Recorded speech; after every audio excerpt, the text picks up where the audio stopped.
Doug.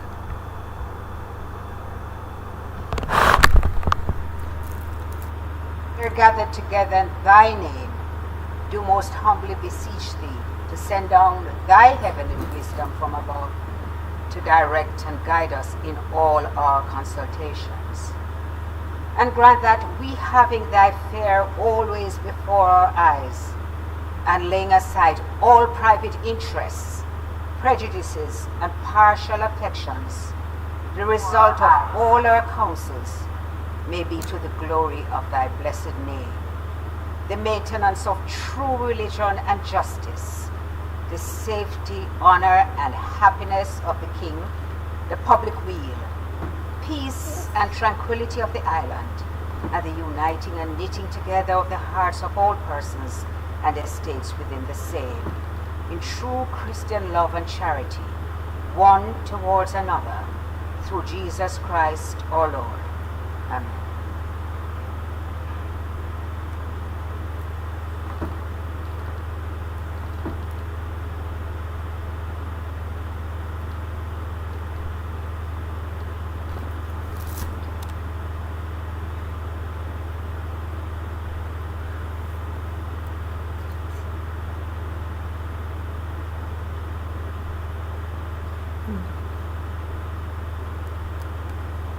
Be seated, please.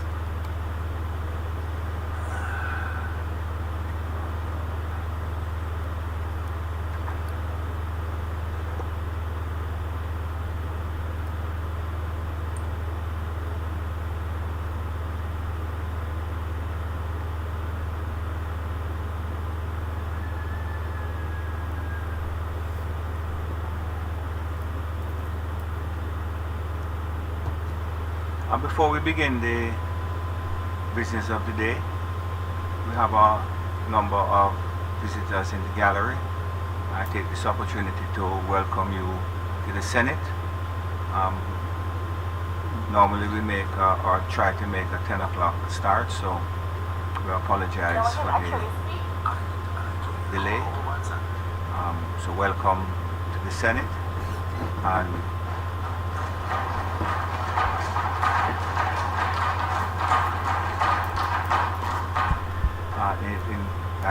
in particular, I must also welcome Mrs. Marcia Campbell Waugh, who is the sister of former Senator Lester Campbell, and her husband, Dr. Timon Waugh. So welcome, and in due course, we will pay an appropriate tribute to our former senator.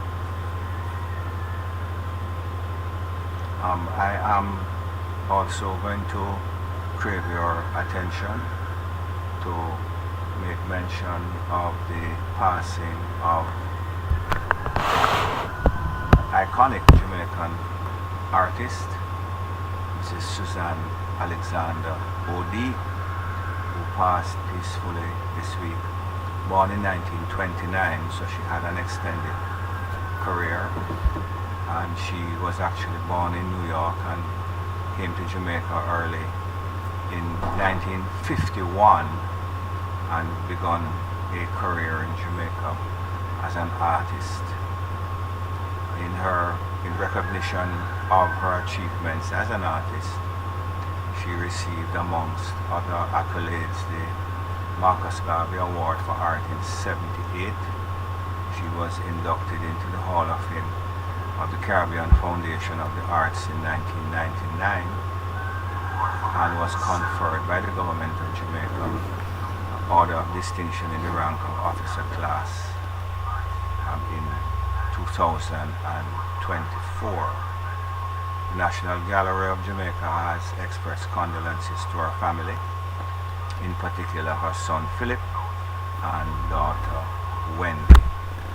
I think that the Minister of Foreign Affairs, although I'm not asking her to contribute here, but the Minister of Foreign Affairs would recognize the work of Suzanne Alexander, because quite a few pieces of her work are actually at the Ministry of Foreign Affairs, and I believe there is a suite there that's dedicated to some of her work from her Carnival series. So she has made a significant contribution to the development of Jamaican art, and we recognize her. I would ask the clerk to pen the appropriate missive to her family and friends, and perhaps could coordinate with the National Gallery of Jamaica to get access to those persons. It would be remiss of me not to mention former Senator Professor Trevor Monroe, who is seated to my left, and ask the membership to recognize him. He was appointed to the Senate in 1997 and served until 2006. So welcome, Dr. Trevor Monroe. Members, it is always with profound sadness that I ask the Senate to pay tribute to a former senator,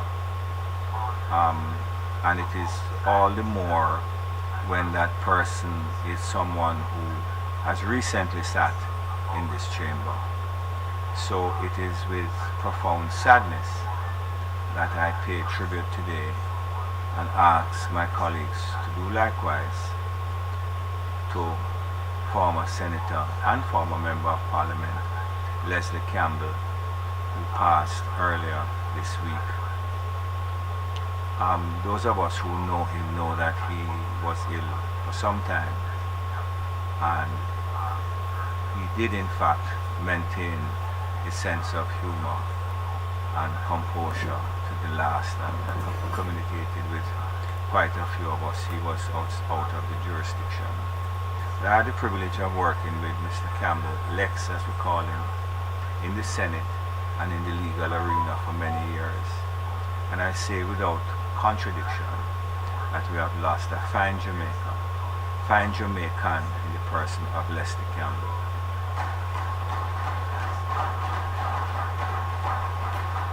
Former Senator Campbell began his parliamentary career in March 2016 when he entered the House of Representatives as a Member of Parliament for St. Catherine Northeastern, and he later entered this chamber as a senator in 2020. During his tenure as a parliamentarian, he served with distinction as Minister without Portfolio in the Ministry of Economic Growth and Job Creation, and later as State Minister in the Ministry of Foreign Affairs and Foreign Trade. Senator Campbell was, above all, a proud and active member of the Jamaica Labour Party, playing many roles, including his service as Deputy Treasurer. Leslie was the embodiment of determination, level-headedness, and true commitment.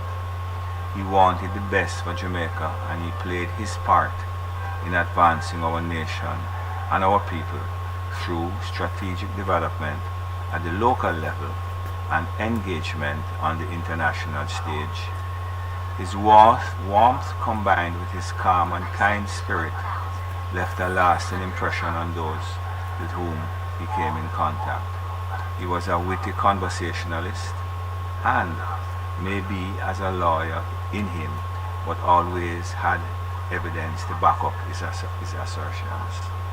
I extend my deepest condolences to the member of his family, the sister who is here. Would ask that you convey to the rest of his family the fact that we have paid tribute to him this morning. His friends who were blessed to know him, may his soul rest in peace.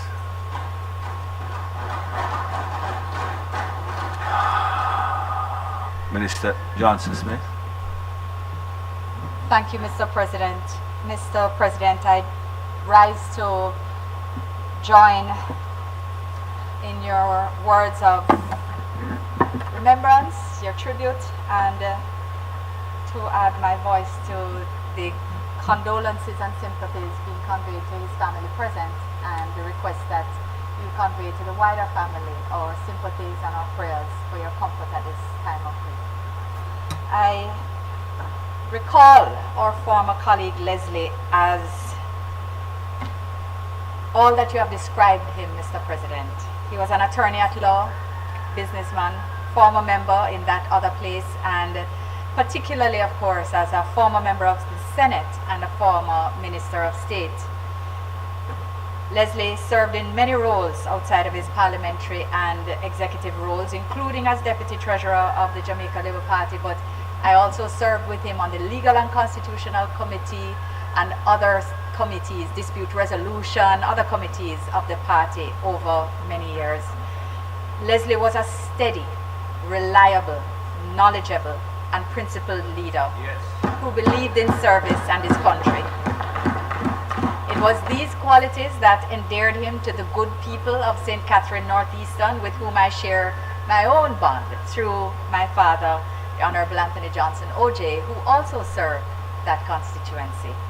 Mr. President, Leslie was committed to working for the people of Jamaica, both locally and internationally, and he offered his expertise and his valuable insights to government through service in both chambers at different times.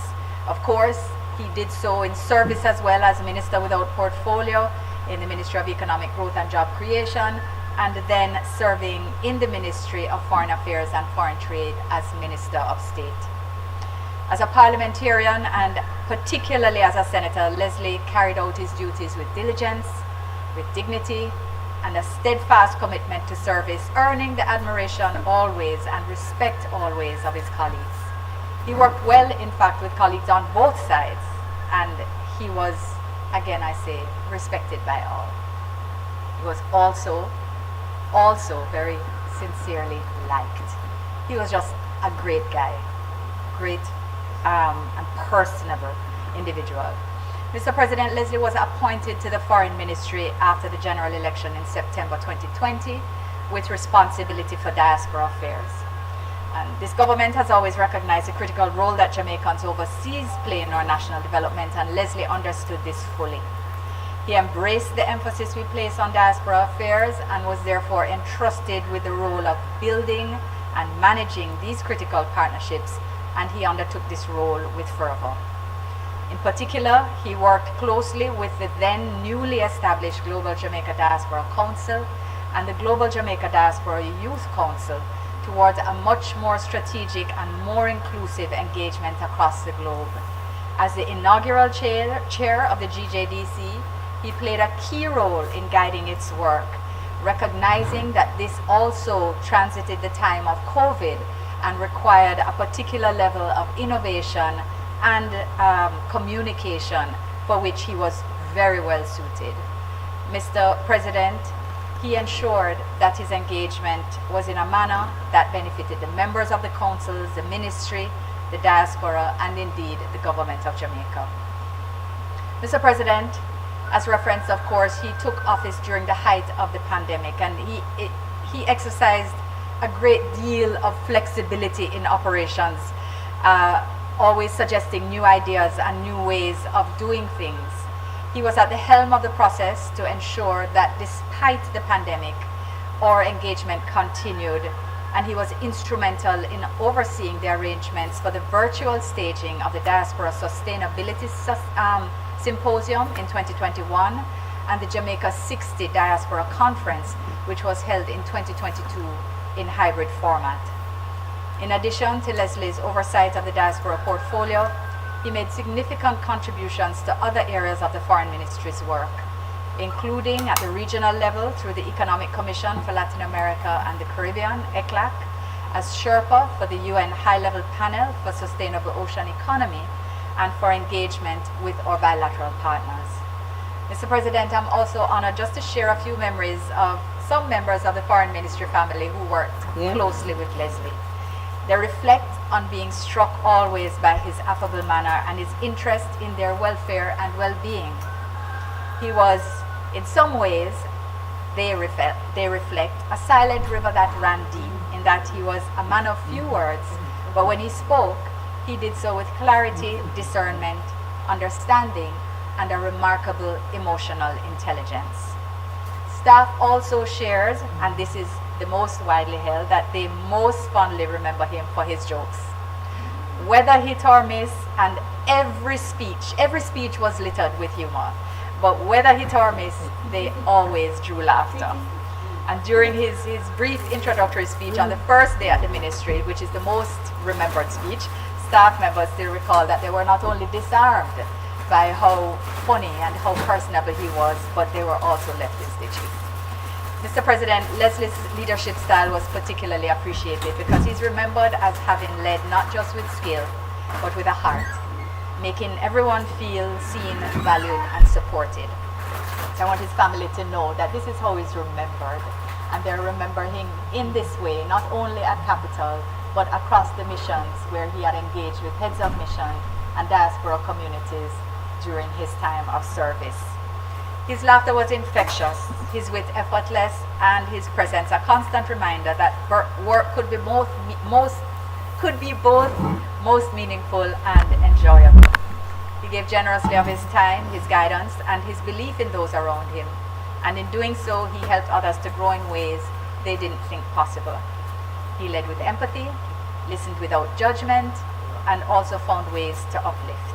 That kind of leadership, even if not for the longest period of time, leaves a lasting impact far beyond deadlines and achievements, Mr. President. He is well remembered by staff. So on behalf of the Honorable Alanda Terrelong, Minister of State, Sheila Sealy-Monteith, Permanent Secretary, and Head of the Foreign Service, the staff of the Ministry of Foreign Affairs and Foreign Trade, especially those who worked most closely with him, in particular Ambassador Franz Hall and Mrs. Charmaine Chung Moulton, I once again extend heartfelt condolences to the family, friends, loved ones, and colleagues of former Minister of State Leslie Campbell. We salute his achievements, his contributions, and his memory, and we extend our prayers to his family and friends for their comfort in this time of grief. I thank you, Mr. President.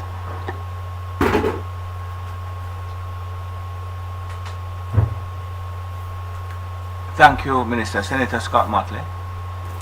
Thank you, Mr. President. When I heard of the passing of Leslie Campbell, I felt a profound sense of loss, because although I was not close to him, he had distinguished himself in all the spheres that we both operate. As an attorney, a parliamentarian, and a servant of Jamaica. His life reflected dignity, discipline, and quiet strength.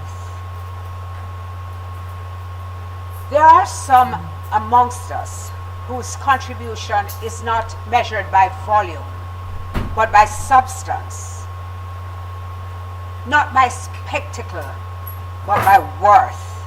And Senator Campbell was such a man.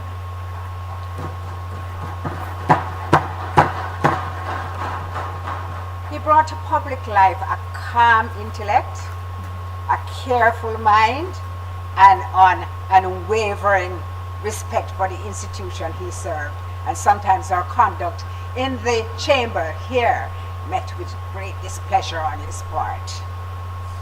Before entering this honorable Senate, he had already given service as Member of Parliament and later Minister of State, carrying out his duties with seriousness and humility. I would say that in this chamber, he distinguished himself by a quality that has become all too rare in public discourse: restraint.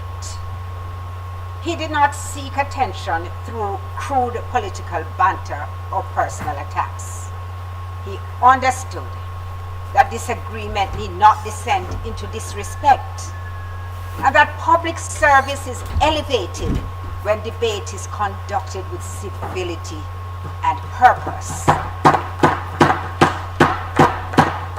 His interventions were thoughtful, measured, and diligent. He came prepared. He listened carefully, and he always brought us back to, what about the bill? We are debating a bill. He contributed meaningfully. Longfellow wrote, "Lives of great men all remind us we can make our lives sublime and departing leave behind us footprints in the sand of time." These words are fitting today. Leslie Campbell leaves footprints, not merely in the legal fraternity or in the political history of Jamaica, but in the example he set for younger parliamentarians and attorneys at law. He demonstrated that one may participate fully in political life without surrendering grace, courtesy, or dignity. The legal profession has lost a respected colleague. The Senate has lost a gentleman parliamentarian. Jamaica has lost a faithful son. To his family, his friends, colleagues, and all who mourn his passing, we extend our deepest condolences. May they find comfort in a life honorably lived and in a legacy that will endure long after the debates of his chamber have faded. May his soul rest in peace, and may light perpetual shine upon him.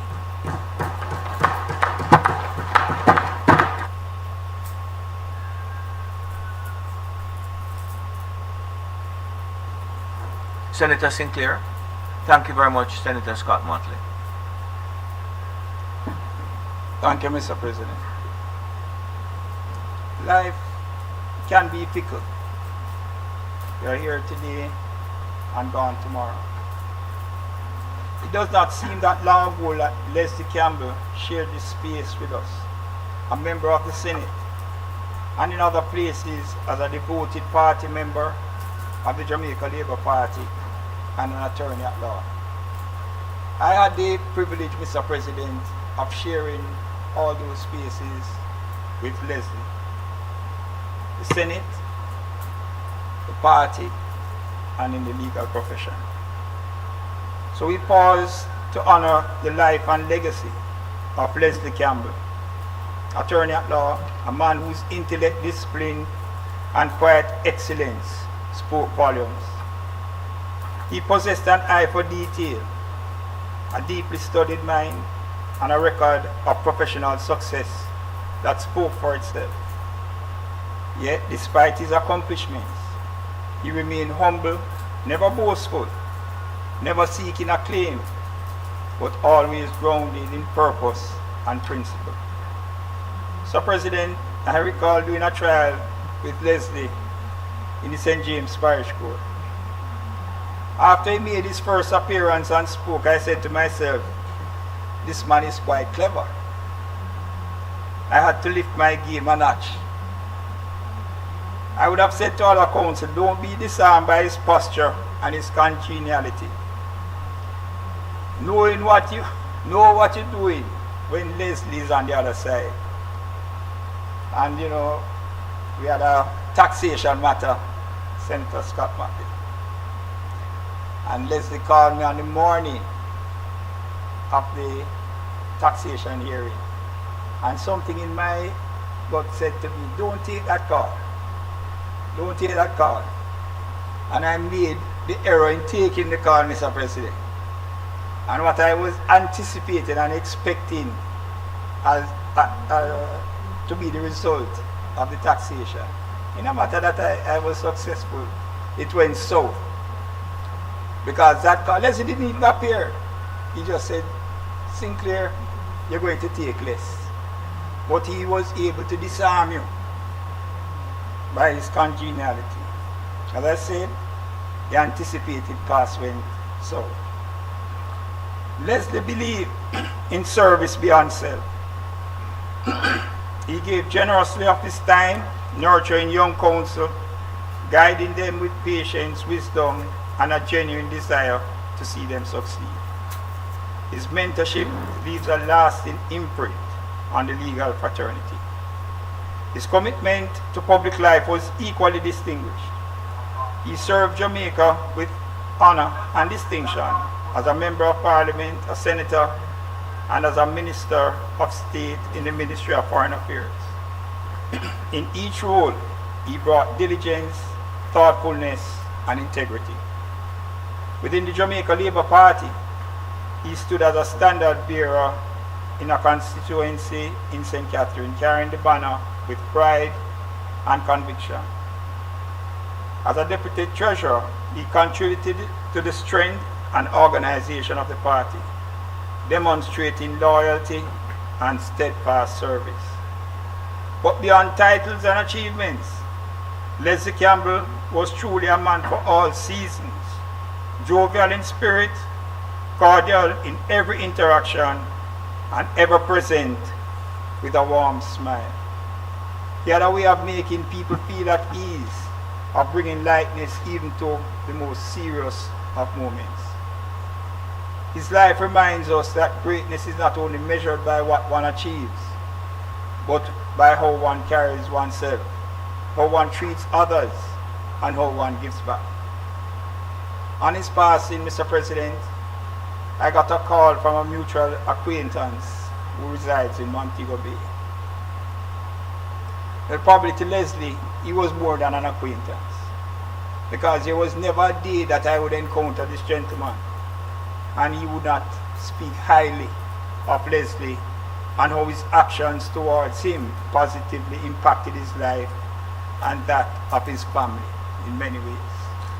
But that was the nature of Leslie Campbell. He made his mark in the hearts of many people, not only within his family, but far beyond. The gentleman said he felt compelled to express his sadness at his passing. To his family and dear friends, I express sincerest condolences. Leslie Campbell has gone too soon. We must cherish the memories of the good times we shared, and may his legacy continue to inspire, and may his soul rest in peace. I thank you, Mr. President.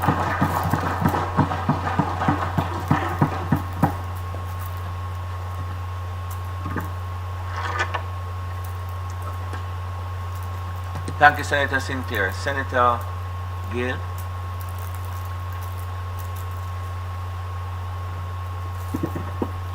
Thank you, President.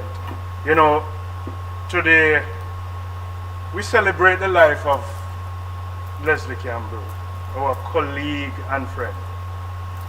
And I recall when we have telephone conversations, Leslie's parting shot to me would always be, we must meet up and drink a Pepsi.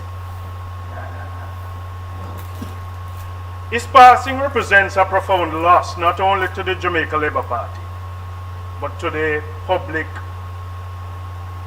life in Jamaica and all who had the privilege of knowing and working alongside him. Leslie was a true stalwart of the Jamaica Labour Party.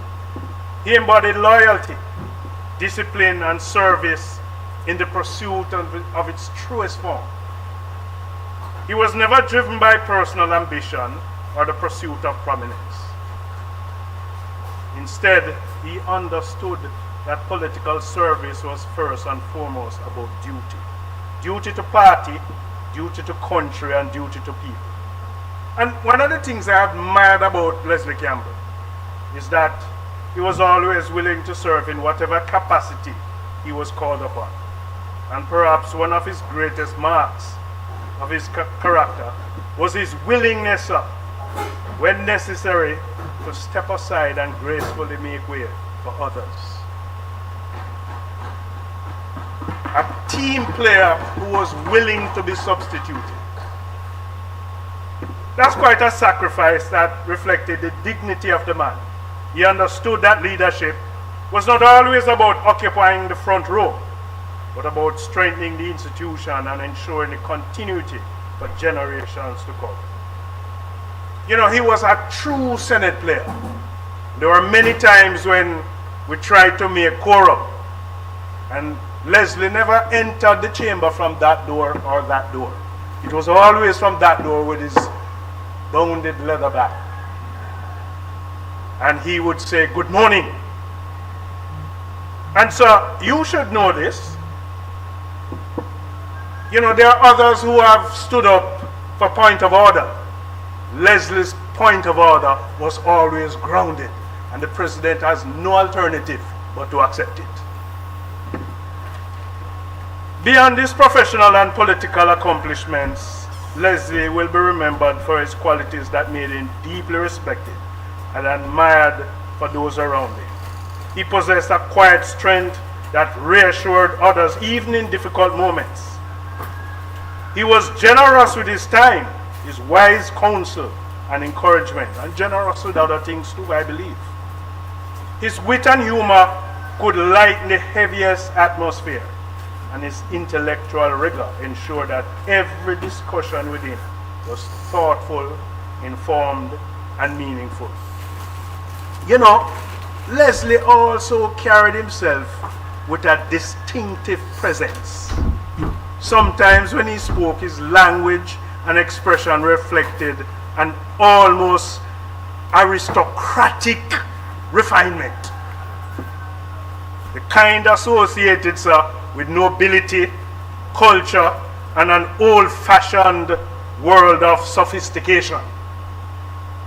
And if you add to that nobility, you might want to add money. But that's another story. You know, he was humble, warm, and unwavering respect for others. He brought grace and substance in every room that he entered. And, you know, you will engage with Leslie Campbell, but Leslie won't sometimes tell you upfront no. He would say in that kind of noble voice, not quite. And I recall we were downstairs in the lunchroom, and one of your former colleagues who is in that other place now, parading his dreadlocks, he was engaging with Leslie, and I believe Leslie wanted more out of him, and Leslie would look over his glasses and say, "You know, my friend, I believe you're onto something there. Proceed." Well, your colleague ran like a river.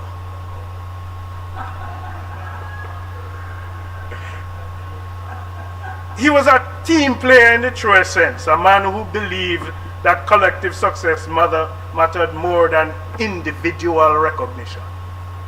In an era, sir, where public life can only be consumed by ego and division, Leslie Campbell remained grounded, principled, and honorable. And as we reflect on his life, we give thanks for his contribution, his friendship, and his example. His legacy will endure in the lives he would touch, and the colleagues he mentored, the causes he supported, and the values he upheld with consistency and integrity. You know, Leslie had a nice farm, and I remember getting a bunch of plantains from Leslie. The fingers were as long as my arm. To his family, and his loved ones, and his friends and his colleagues, we extend our deepest condolences and prayers during this difficult time. May the kind comfort in knowing Leslie live through his life, the meaning of dignity and service. May his soul rest in peace. Thank you, Senator Gale. Senator Golden Campbell. Oh, I'm sorry. Senator Lambert Brown. President, I think Leader Donald Scott Martin spoke well on behalf of all of us. And I know that there are a number of people on the other side who wanted to pay tribute to Leslie, and I thought, it's your day, you should own him. In as much as we tried from this side in targeting him to get him to vote along our lines in many of the debates. He was a man of reason, and he was reasonable. He was humble, as has been said before. I served with him on one or two Giant Select Committee, and it was a collegial relationship there. I love to tease him, as I often did outside of the Senate, when I see mentioned in the newspaper of cases that he has won in the courts.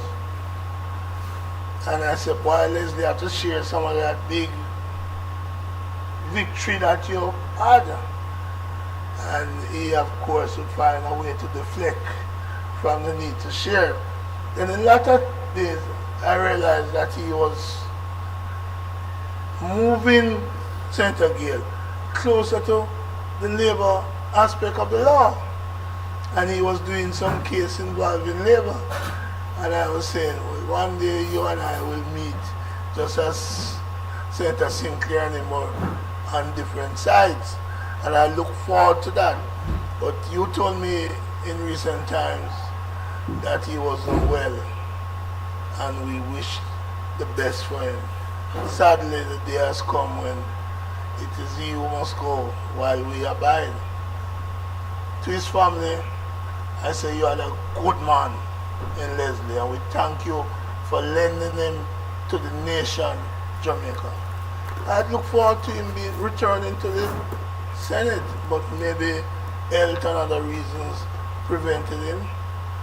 We say, like you, Senator Sinclair, gone too soon. Age 57 is young, but never judge it by the number of years you live. Judge Leslie by the quality of the relationship he developed while alive. And if you judge it that way, we are missing a giant,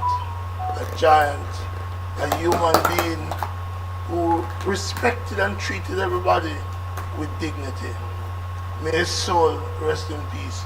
And we pray with you for the loss of a wonderful soul. May the angels welcome him into paradise.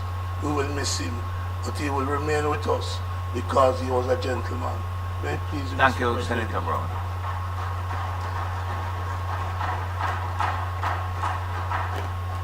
Senator Golden Campbell.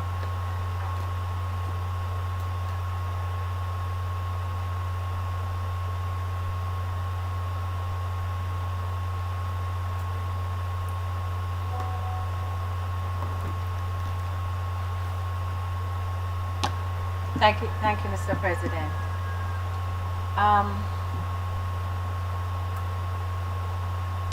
Mr. President, I met Leslie Campbell just about 21 years ago. And I met him, I was introduced to him by my now husband, who is his first cousin. Immediately, Mr. President, Leslie became family to me in a real way. So you will forgive me if my tribute to him and my remarks about him this morning are a lot more personal than about his national endeavors.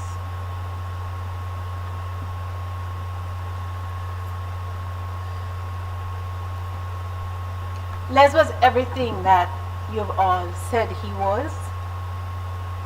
He was reliable, he was extremely kind, he was thoughtful, he was a kind of person who appeared at your door when trouble was afoot without you ever having to call on him. And he was very humble, something that I often jibed him about, because I would say to him, Les, you don't need all this headache of public service. You're all right. You have done well for yourself. Why are you taking on this headache and all these people who will frustrate you and the systems that will frustrate you? And his response was always centered around what he thought his duty was, to do if he could do, to help if he could help.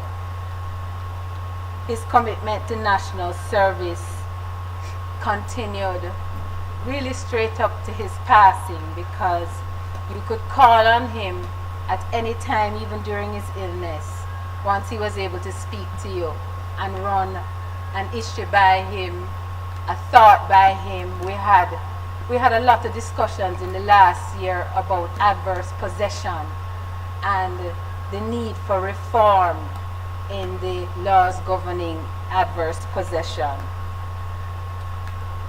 And you know,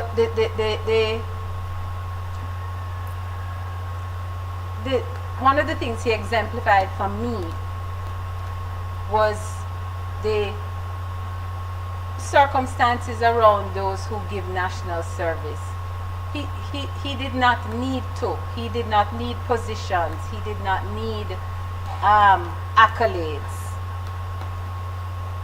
And oftentimes when people give their lives and their time and their resources, and I happen to know he gave a lot of his resources in public service, they get back very little.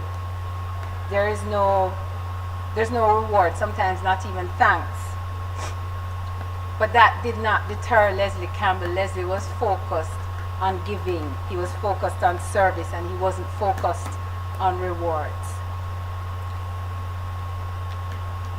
Leslie comes from a family of 10 children, one of whom passed before him, and one brother remaining, but mostly girls. And Marcia, my cousin, is here with her husband this morning. Les was ably and well taken care of by Bev in New York, who was by his side up to the very end.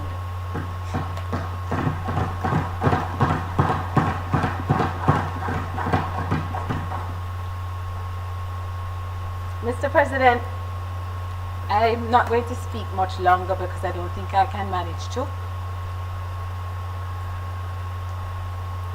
Les did so much for all of us.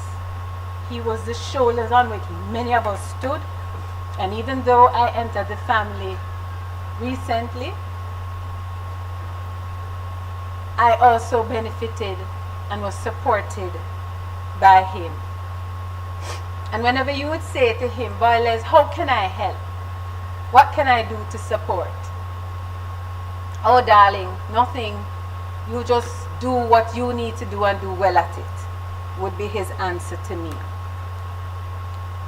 And he continued up to the difficult parts of his illnesses, being there for everyone else.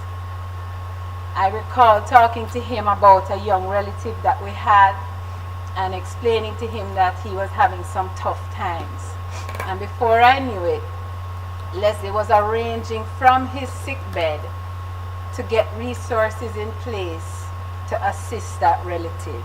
He did it not just with one, he did it with probably 2 or 3 in the course of the last year, even while he was battling his own illness. He remained, Mr. President, a safe place for many of us. He was confidential, so he was almost everybody's confidant. You could go set a problem at his feet, talk through it, and he would counsel you, oftentimes infusing that with the very humor that you all have experienced from him. It was never going to be a serious and sober moment. But you knew that when you spoke to him, it landed there and it stayed there. His honor is unquestionable. I thank him for his example to me. I thank him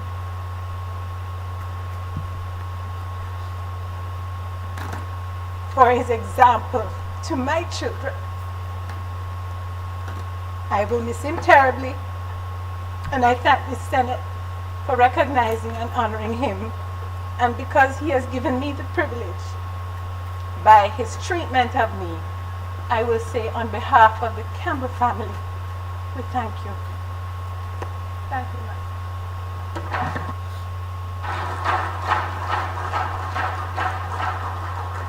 Thank you, Senator Golden Campbell. The clerk has asked me also to put on record the condolences of herself and all the members of her staff who interacted with Leslie over the many years, and asked me to just convey to the family their deepest of condolences.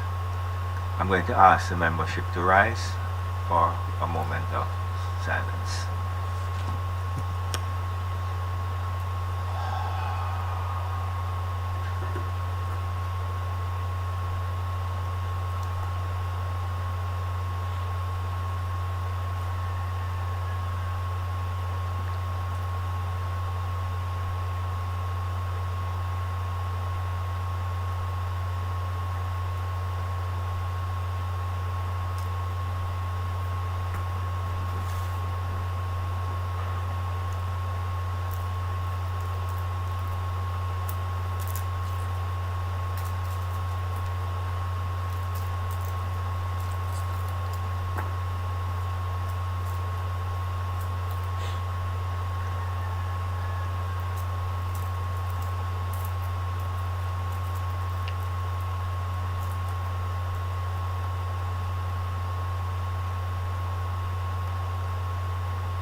May his soul rest in peace and light perpetual shine on him. Just want to point out to his sister that a number of us are invested in that Bombay mango tree around the back of the house. So when the time is appropriate, don't forget us.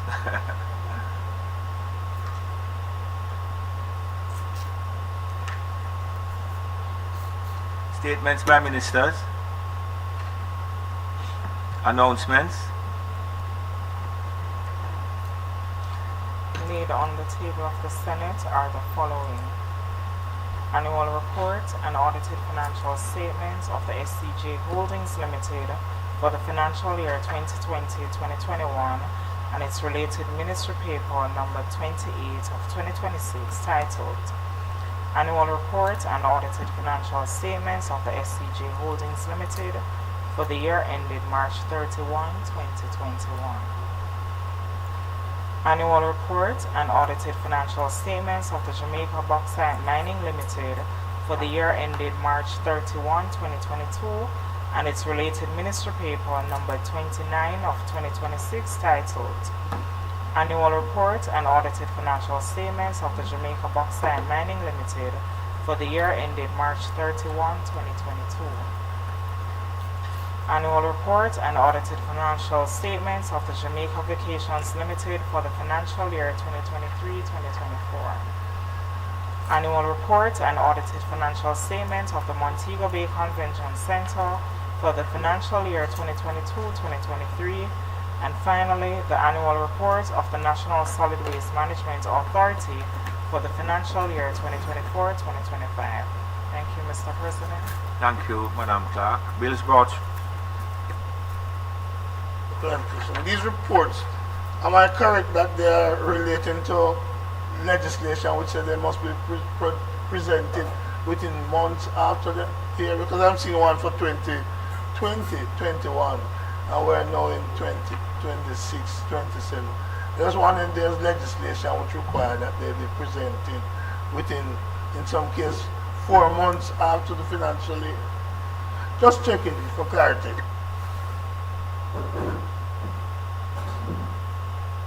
Senator Brown, it's something that you would have to inquire as to, because we just tabled from the entity as you receive it. But if you wish, the clerk can look into it. That's fine, President. I just wanted clarification, especially in light of what will happen later on.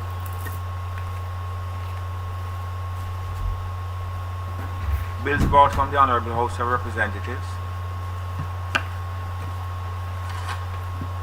The following is a message from the Speaker of the House of Representatives.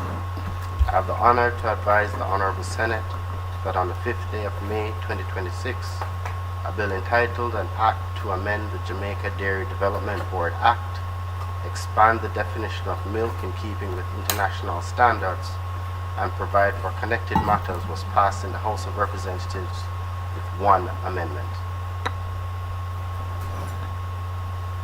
Mr. President, I signify my willingness to take charge of the bill. A bill shortly entitled the Jamaica Dairy Development Board Amendment Act 2026 read a first time.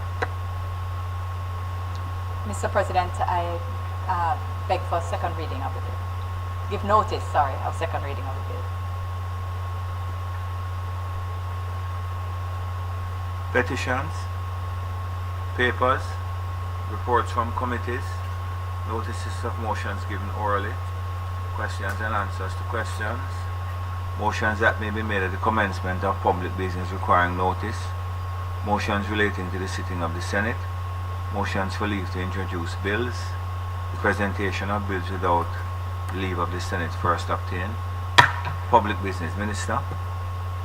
Mr. President, today we will resume and conclude the debate on the National Reconstruction and Resilience Authority Act 2026.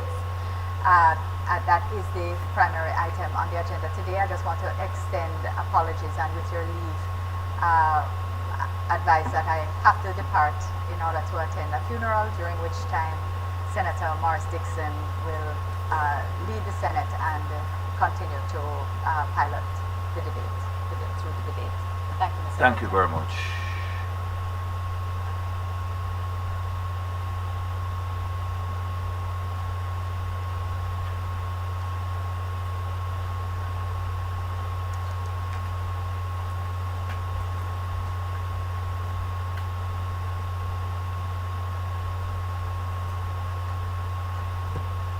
Next contributor, please.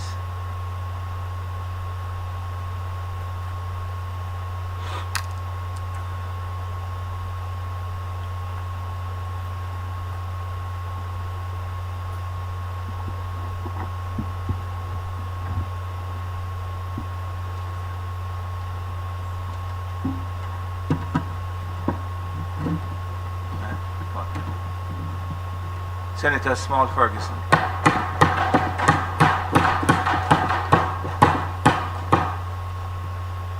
Mr. President,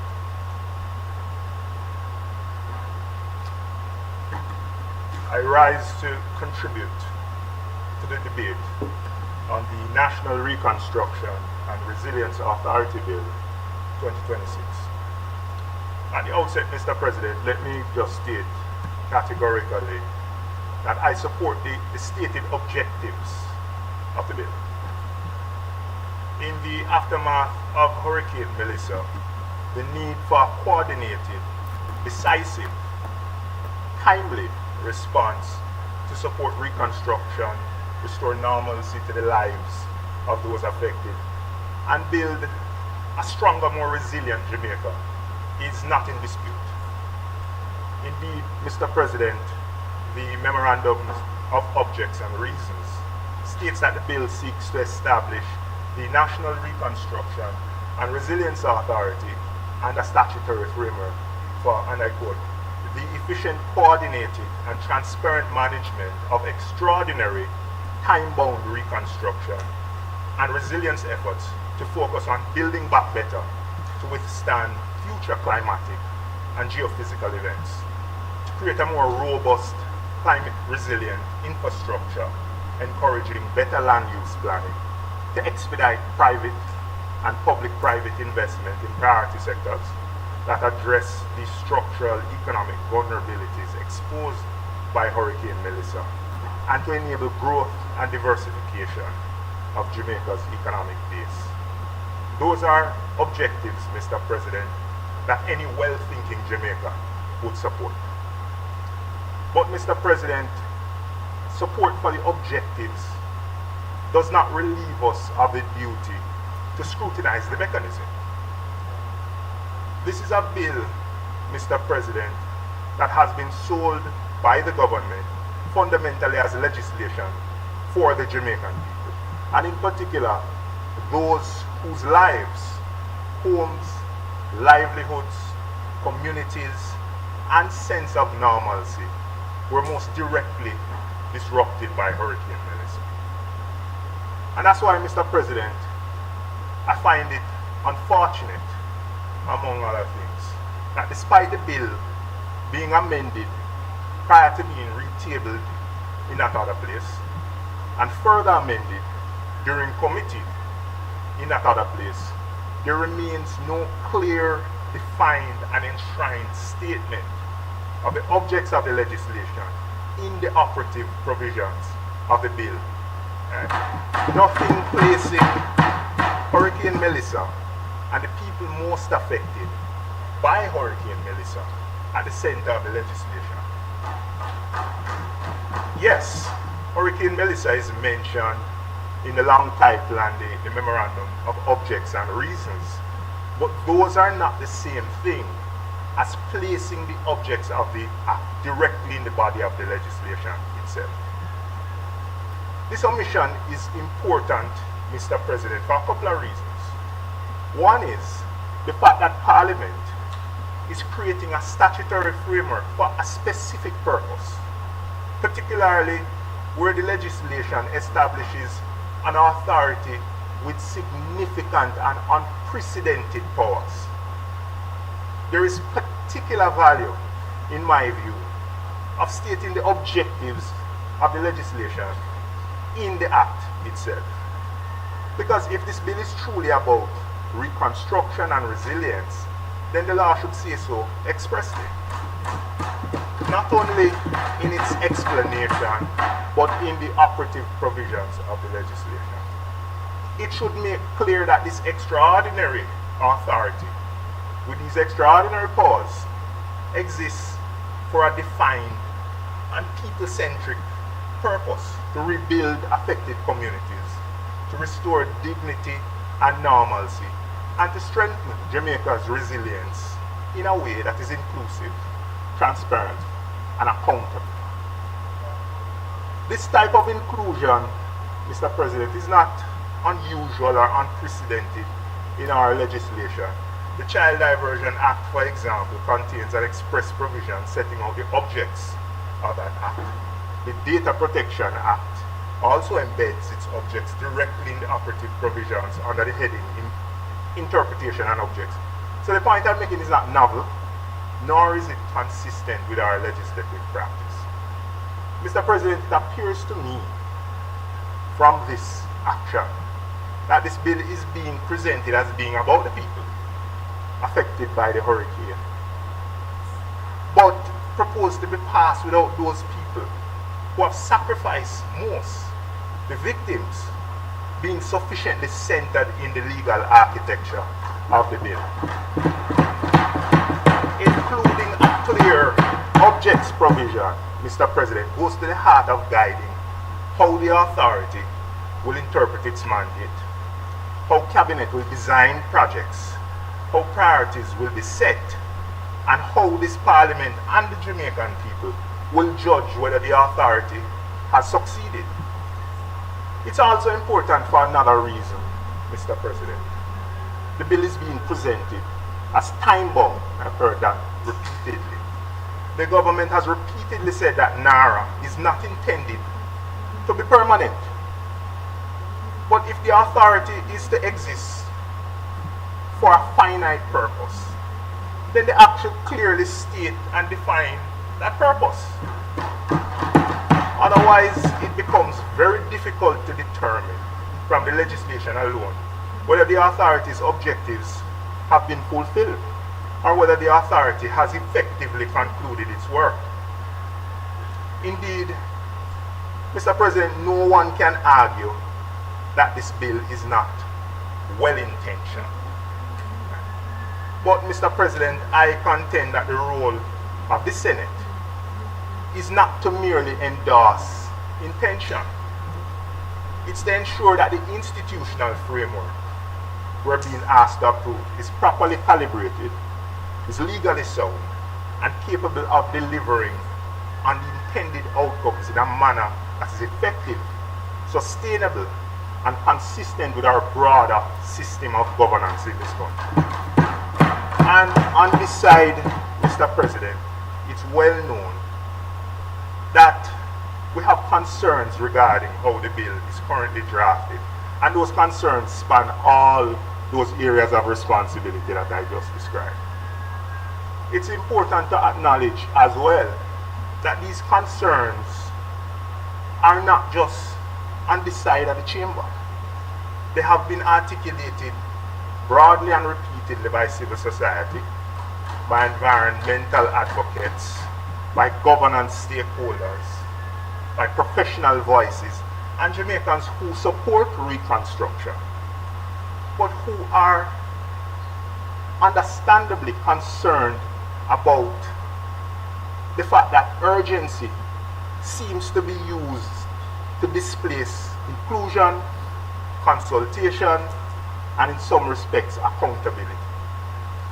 This is a piece of legislation of considerable breadth and consequence. It establishes an authority with far-reaching powers, unprecedented powers, powers to influence how projects will be conceived, approved, accelerated, and executed at a national level. It's precisely the type of legislation, Mr. President, that would have benefited from a more expansive and inclusive consultative process, including, in my view, referral to a joint select committee. Mr. President, I appreciate that the government is motivated by urgency. I think we all are. But urgency in execution does not require the compression of consultation to the point where people who are most affected by this, the Jamaican people, and some stakeholders who may be well positioned to strengthen the bill, are not given a meaningful opportunity to shape its final form. Mr. President, I don't intend to relitigate every issue raised in the lower house and in civil society, but in my view there are several central issues that remain unresolved that resonate with me, and I'm going to focus my contribution on a few of those areas where I believe the design of the bill remains misaligned with the outcomes it seeks to achieve, and where targeted amendments could strengthen rather than frustrate the objectives of national reconstruction and resilience. Mr. President, the first issue I wish to address is accountability and an element of the accountability architecture proposed under the bill, and particularly the reliance that's being placed on the Jamaica Reconstruction and Resilience Oversight Committee, JAMRA, and further the comparison that has been made between JAMRA and the Economic Program Oversight Committee, EPOC. Let me say at the outset that I don't raise this point to diminish EPOC. The Prime Minister himself has described EPOC as a tremendous success, and by any fair assessment, I think that's correct. EPOC was, I think, one of the more effective public oversight mechanisms in Jamaica's history. Yes. Indeed, the concept was lauded by the IMF, and it was at a time when this mechanism was critical for building confidence, for communicating progress, and for supporting public discipline during a very difficult period of economic adjustment. It's important to recall as well, and to put on record, that this was conceptualized and implemented under the last PNP-led administration as part of a broader holistic reform program that sought to rescue an economy that was at the time teetering on the edge, to restore fiscal credibility, to restore confidence, and to place Jamaica on a more disciplined and sustainable economic path, which we're still on today. Right? So we're reaping the benefits of that decision. But Mr. President, if EPOC is being relied on as a precedent, then we must be precise about what EPOC was. and what it did and the environment in which it operated. We can be selective about the comparison. EPOC didn't exercise any statutory power. It did not approve any spends, any projects. It did not direct any agencies. It did not enter into any contracts. It didn't override or influence any regulatory approvals. What EPOC effectively did was monitor the country's performance against a macroeconomic program that was already constrained by very significant guardrails. Right? At the time, Jamaica was operating within the framework of an IMF program. There were agreed targets with the IMF. There was ongoing oversight by the IMF itself, quarterly targets to meet and quarterly oversight. There were defined fiscal and macroeconomic benchmarks to meet. And importantly, Jamaica also moved during that period to legislate fiscal rules which imposed a legal discipline around the management of public finances. Right? So it was entrenched in the law that we needed to be fiscally responsible. In that context, Mr. President, I contend that EPOC was not the source of discipline in the system. It monitored it, it commented on it, but the system was already disciplined by binding fiscal rules, agreed IMF targets, and continued IMF oversight. So the distinction between the operating environment that EPOC enjoyed and what we're looking at now for JAMRAC is important. EPOC helped Jamaicans to understand whether the government was meeting agreed benchmarks. It helped to maintain confidence in the reform, and that was very important. But it was not responsible for executing the program, and it was not responsible for exercising the powers of the state. NARA is different. NARA is not being established to merely monitor government performance or activity. NARA is being established to act autonomously. It's being established to prepare, implement, and oversee reconstruction and resilience projects at a massive scale. It's being given the ability to procure goods, work, services. It's being given a role to coordinate approving entities. It's being given powers to issue directives. And through the stepping mechanism, the framework allows for decisions of existing approving authorities to be displaced under certain circumstances. That's a very different category of institution. So, Mr. President, in summary, EPOC monitored power, and NARA will be exercising power. And once we're dealing with an institution that exercises statutory power, particularly power of this breadth and consequence, I'll say it again, the accountability framework must be stronger than the external oversight committee that is being proposed to stand outside of the legislation that underpins the institution. And that brings me squarely to JAMRAC. The government has placed significant emphasis on JAMRAC as part of the accountability framework for NARA. And I personally don't doubt that an oversight committee comprised of credible Jamaicans can add tremendous value to the execution. As EPOC has shown, public reporting, independent commentary, and broader stakeholder engagement can really help to build confidence around a national effort. But there's a fundamental problem, Mr. President, in my view. JAMRAC is not established in the bill. It's not recognized in the bill. Its mandate is not defined at all in the bill. Its right to information is not set out in the bill. Its reporting obligations are not set out in the bill. The relationship with NARA, the minister, cabinet, parliament is nowhere to be found in the legislation. It becomes even more important when you read section 14 of the bill, the confidentiality provision. The provision places a duty of secrecy and confidentiality on persons having an official duty under the Act or being employed in its administration. Disclosure is only protected where it is permitted or required under the Act or any other law.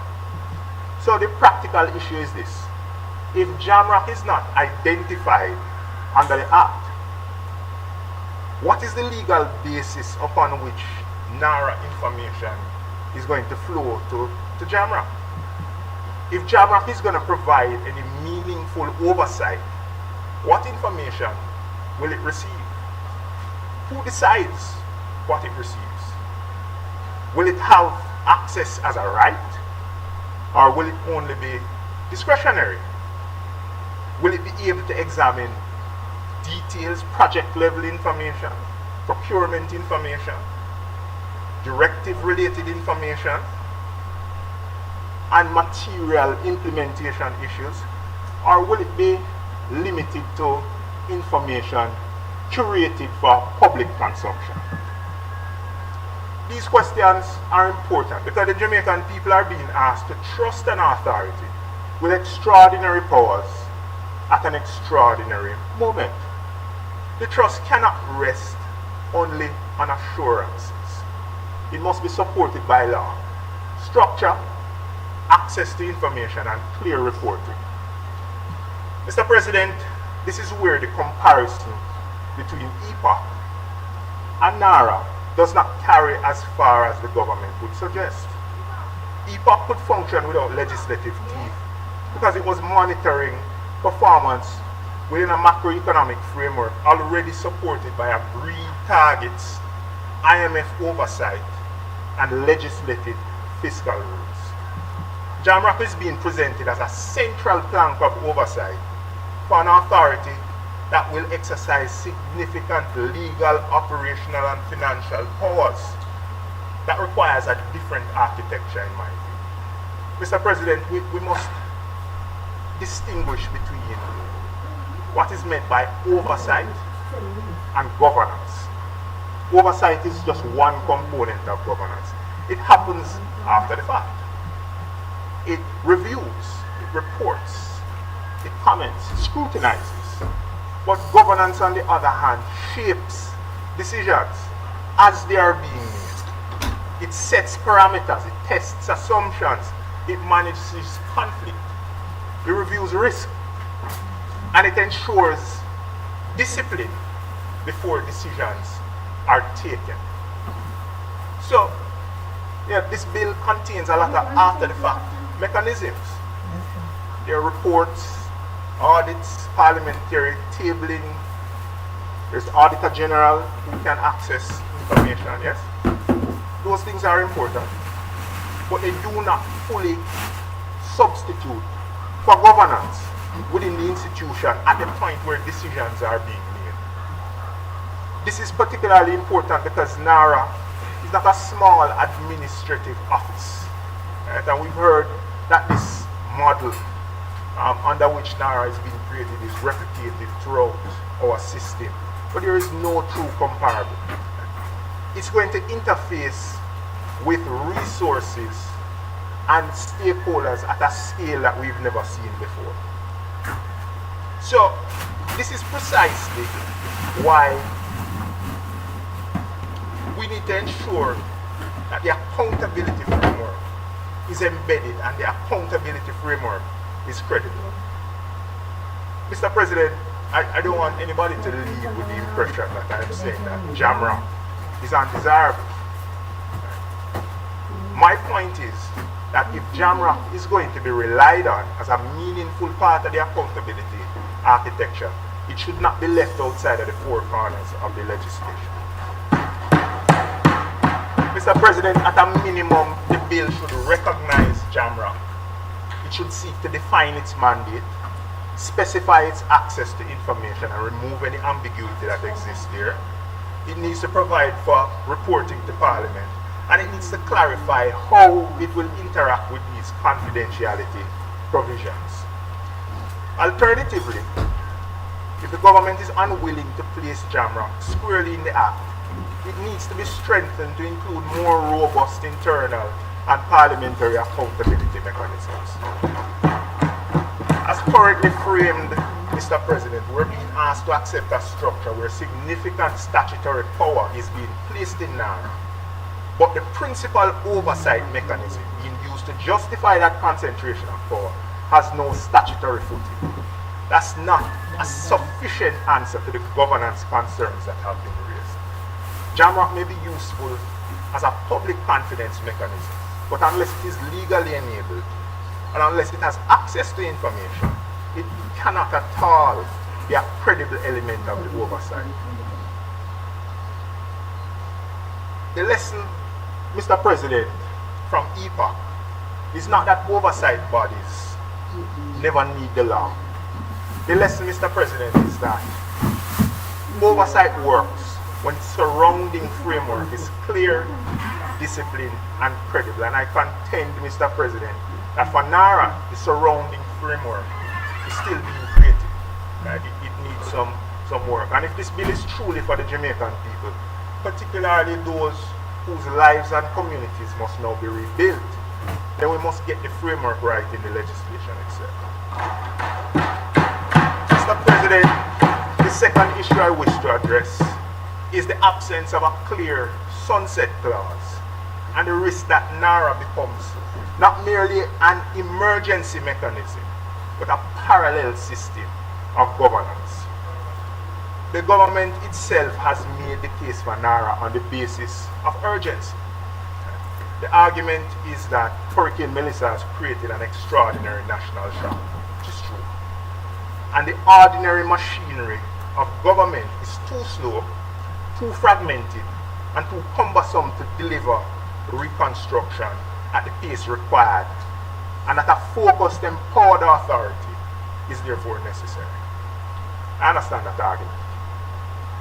Indeed, Mr. President, I accept that the normal machinery has not consistently delivered capital projects with the speed and discipline required. But after a decade in office, Mr. President, the reality, or that reality rather, can't be treated as an abstract institutional failure. Right? We speak about it as though it's something that we have no control over. Right? The government has had substantial time, Mr. President, to address weaknesses in execution, project preparation, procurement approvals, and delivery.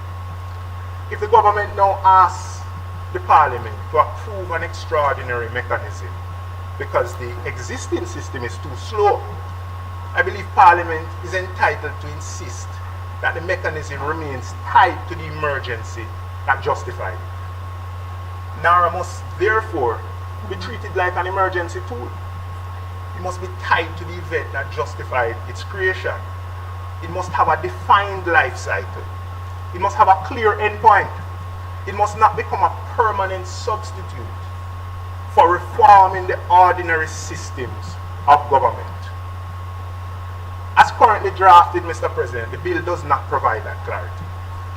It provides for eventual dissolution, but it does not provide a fixed sunset date, a maximum operational period, or an objective statutory test that determines when the authority must come to an end. The day of dissolution is left to be appointed by the minister. That's not sufficient, Mr. President, for an authority with these powers. Now, the powers are extraordinary, and I mean, they can be defensible maybe in the context of an emergency. But these powers should not seek to be justified as an open-ended feature of our governance architecture. That would be a mistake. If we're not careful, what we're going to do is we're going to create one system for ordinary Jamaica and another system for accelerated Jamaica. One system with the usual approvals, safeguards, processes, and frictions, and another system that is empowered to bypass or compress them. That can be a long-term answer. This is particularly important because the government has linked NARA not only to the post-disaster reconstruction, but to a broader strategic investment through Fast Jamaica. The broader the mandate becomes, the stronger the case for a defined endpoint should be. Mr. President, my proposal is therefore straightforward.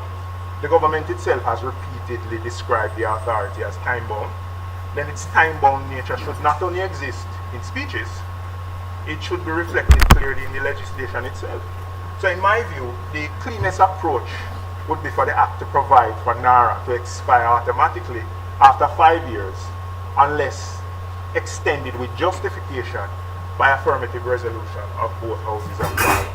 5 years is not an unreasonable period. It's long enough to allow the authority to mobilize, plan, procure, coordinate, and deliver a meaningful reconstruction program. And there's an off-ramp described in the legislation itself that will allow for projects that are in progress to move into the normal system of government in transitional arrangements.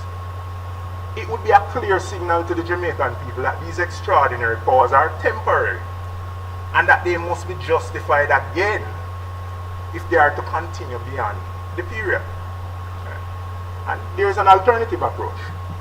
The life of the authority could be tied to the substantial achievement of the objectives for which it was created. But of course, for that to work, the bill would first need to include a clear provision setting out the objectives of the authority, which it does not have currently. Once those objects are clearly enshrined in the legislation, then the legislation could provide for the minister to certify that the core objectives of the Act have been satisfied, and subject to affirmative resolution of both houses of Parliament that could trigger a dissolution. What should not happen, Mr. President, is that the authority continues indefinitely simply because the minister has not appointed a day of dissolution. A sunset clause is not a procedural nicety. It's a necessary safeguard in my view. It's a mechanism to ensure discipline, and it's a signal that the Parliament understands the difference between an emergency response and permanent governance. Mr. President, the third issue follows naturally from the second issue. By the government's own admission, the ordinary machinery of government is too slow, too fragmented, and too inefficient to deliver reconstruction at the pace that is now required. Even it has been said that it's too fragmented to deliver at the ordinary pace that the country requires.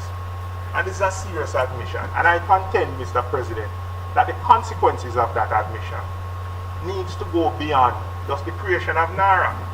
If the normal system is too slow, we shouldn't simply create an extraordinary authority to operate around it. We should also require a program to fix it. Mr. President, this bill creates NARA and gives it extraordinary powers.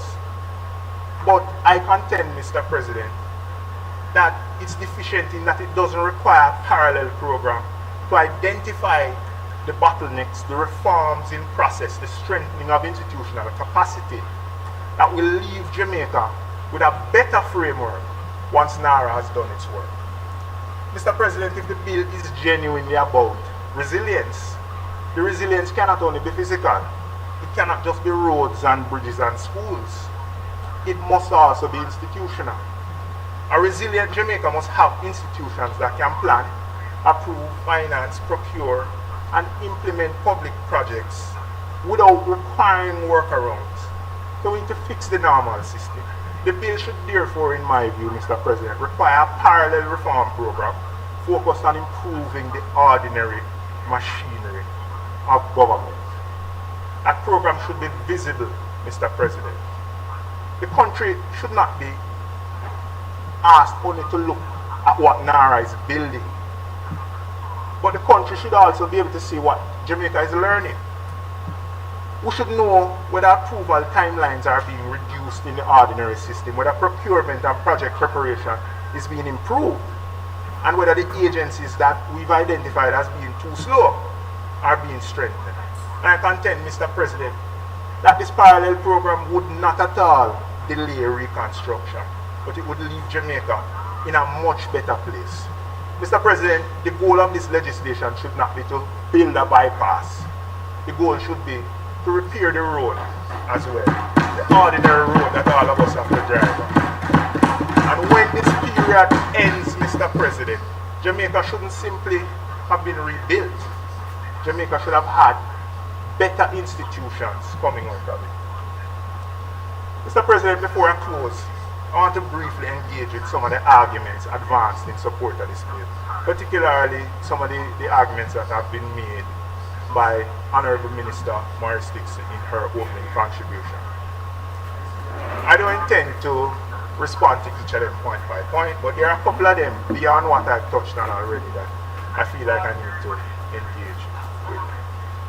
Firstly, Mr. President, is the framing of the bill as a response to bureaucracy and weak delivery.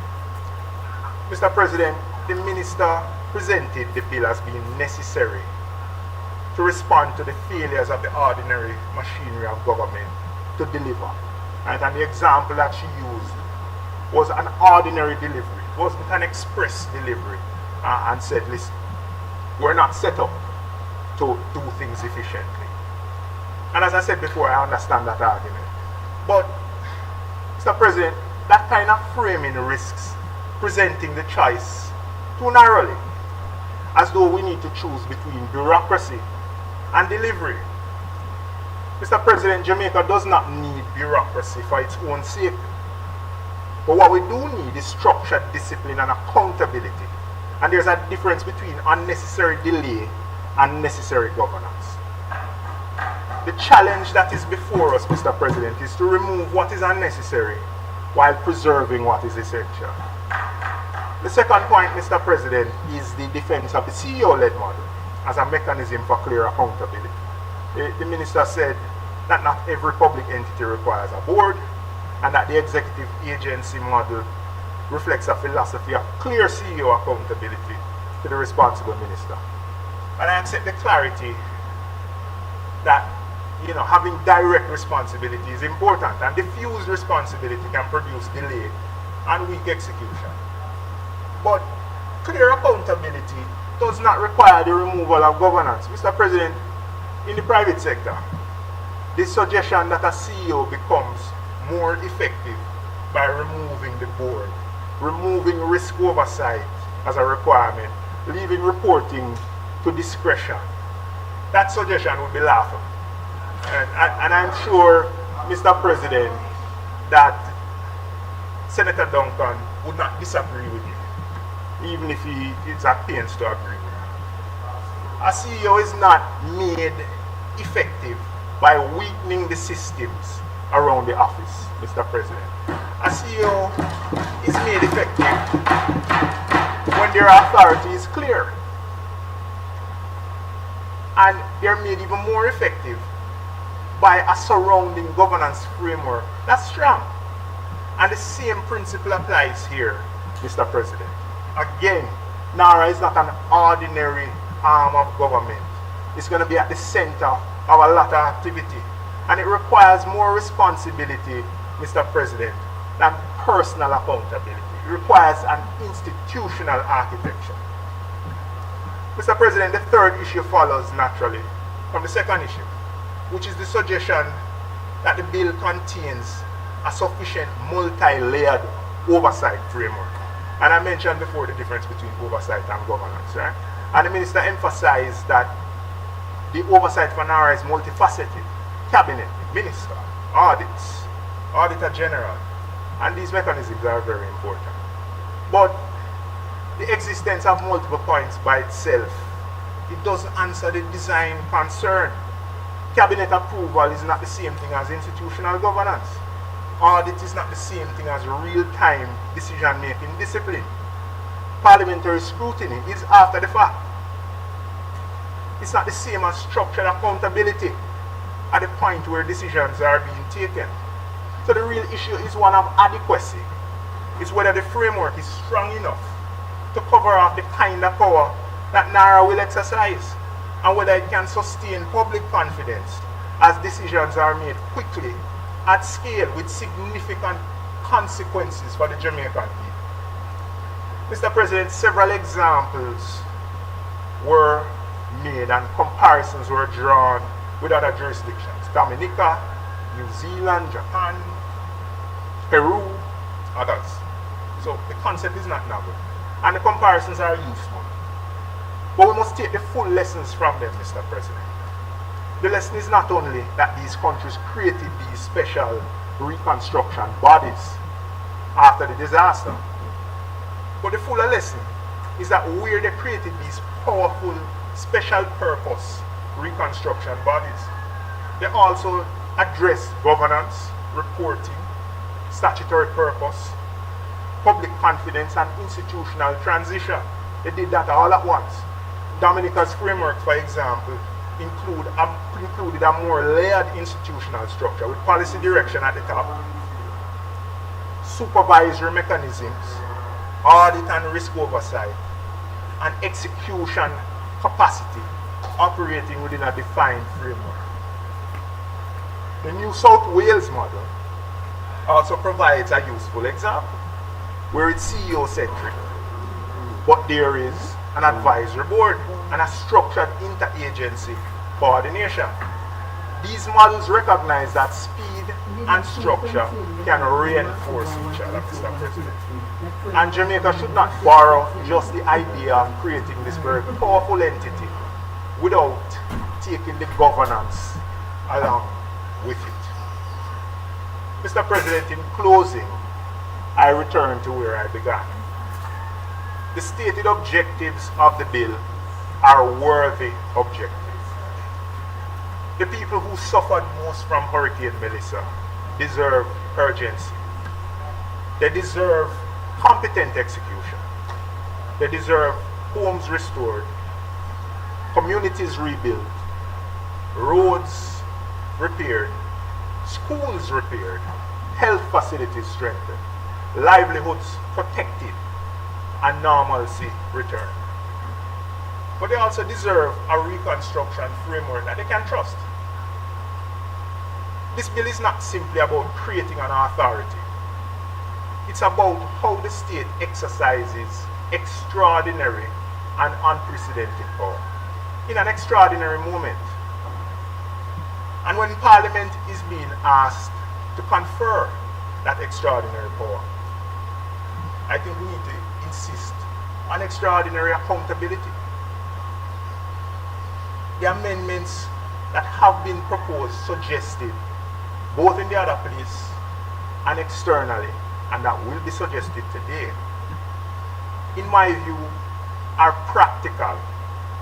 They're targeted and they're consistent with the government's own stated objectives. If this bill is truly about the aftermath of Hurricane Melissa and the people most affected by it, then let's place it in the bill. If JAMROC is to provide meaningful oversight, then let us give it some legal footing and ensure that it has access to information and reporting obligations.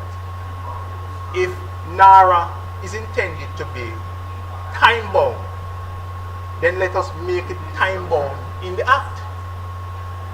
If the ordinary machinery of government is too slow and fragmented, then let's require a visible program to fix it.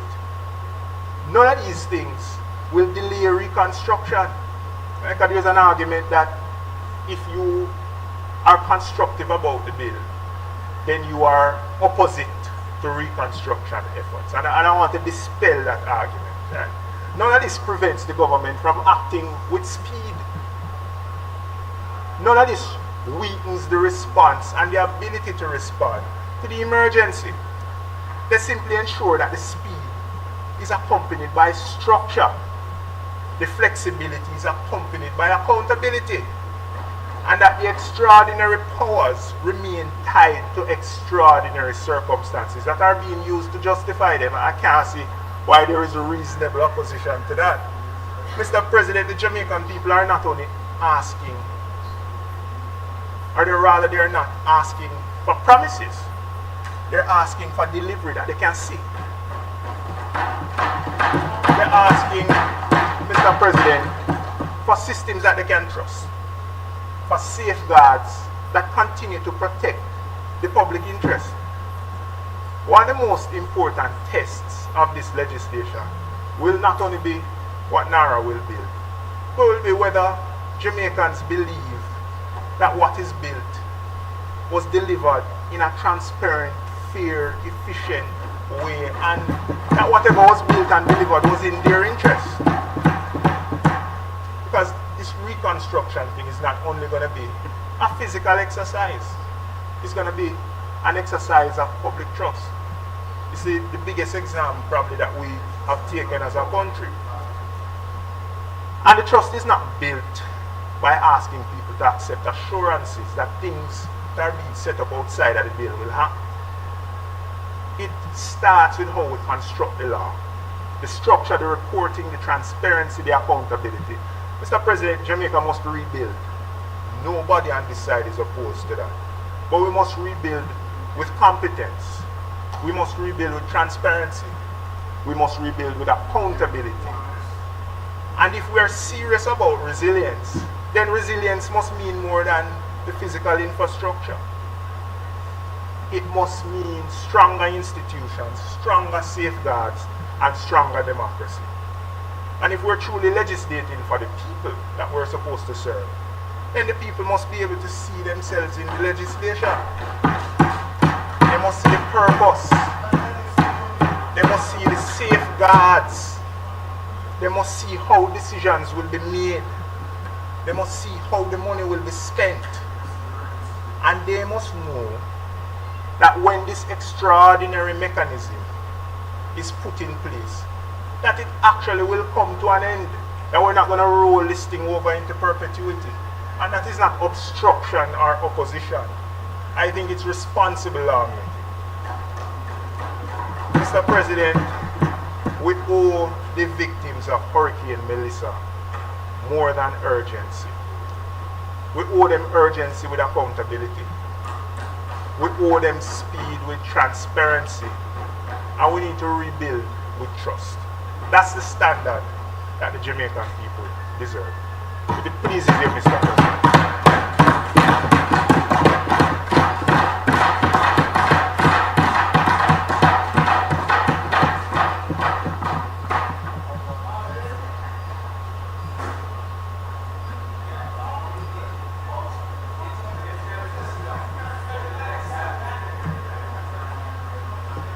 Thank you very much, Senator Small Ferguson. Thank you very much.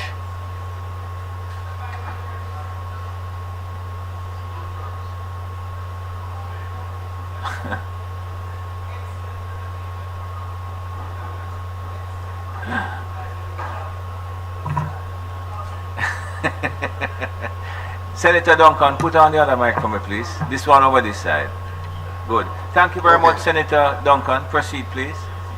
Okay.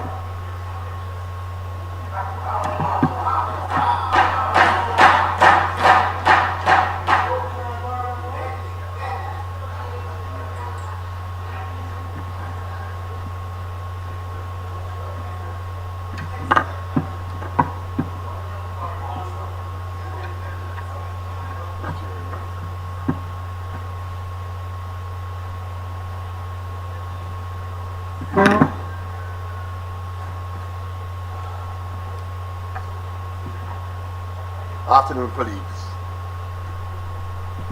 Mr. President, I rise in support of the National Reconstruction and Resilience Authority bill. And I do so because I say, without any doubt in my mind, that it is in the best interest of Jamaica. I have given freely of my time in leadership of private sector bodies, oversight bodies, socio-economic programs, various task forces, example the COVID Economic Recovery Task Force, government boards, and I'm now a government cert.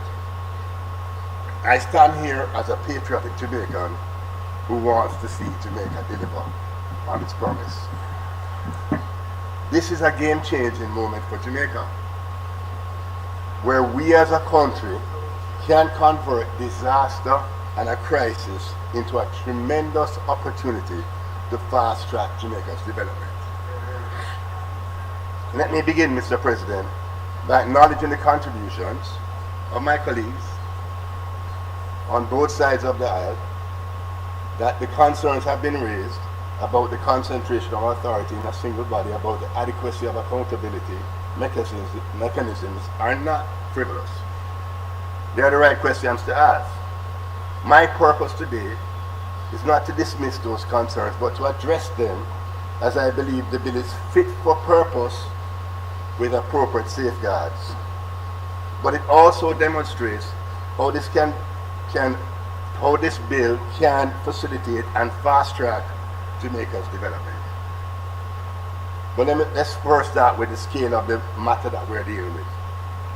Mr. President, Hurricane Melissa inflicted $12.2 billion in damage, in assessed damage and economic loss on this country, US $12.2 billion. This figure represents 56.7% of Jamaica's entire 2024 GDP. More than 215,000 structures were damaged or destroyed. Black River and Falmouth, two of our more historic towns, faced not repair but comprehensive reconstructions. Roads, bridges, schools, hospitals, and community infrastructure across western parishes sustained damage at a scale that this country has never experienced in modern history. $12.2 billion in damage in a country where our economy last year generated $21 billion of output. We're not talking about a bad hurricane season that requires some patching work and some insurance claims and a supplementary budget. We're talking about a catastrophic event that has damaged or destroyed the physical fabric of a significant portion of this nation. This government was able to source a very significant multilateral financing package of US $6.7 billion, built on the credibility of performance and discipline by the government of Jamaica. But as significant and as historic as it is, the package only covers 55% of the overall damage of economic loss. It leaves a financing gap of US $5.5 billion. $5.5 billion. This gap cannot be closed by public borrowing. Our fiscal responsibility framework, our fiscal rules would not allow it. And prudent debt management certainly would not permit it. Therefore, private capital, both domestic and international, must be mobilized alongside public investment to close this gap. Right? But will this private capital come? Let me address this question, because it is directly relevant to whether Fast Jamaica, the private investment pillar of NARA, will actually work, and is Jamaica a good prospect for investments? Mr. President, I firmly believe that Jamaica has a solid value proposition at this time. Our macroeconomic position entering the reconstruction period is the strongest that it has ever been in living memory. Our debt to GDP ratio was reduced from approximately 147% to approximately 62% in 13 years.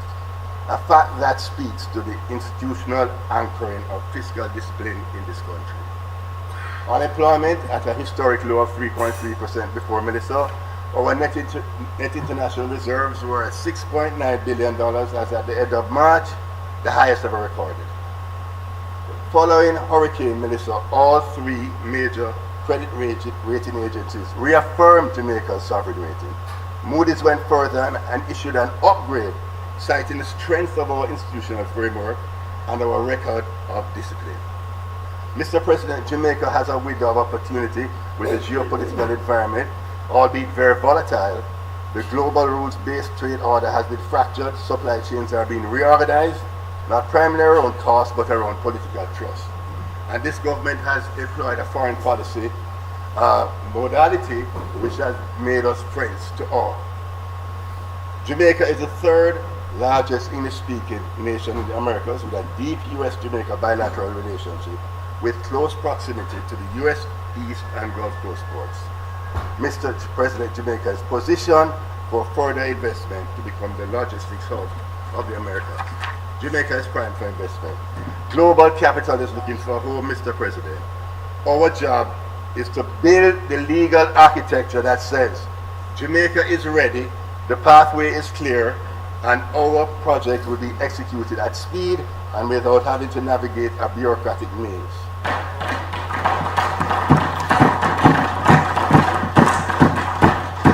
That is what NARA and FAST Jamaica achieves, and let me explain precisely how.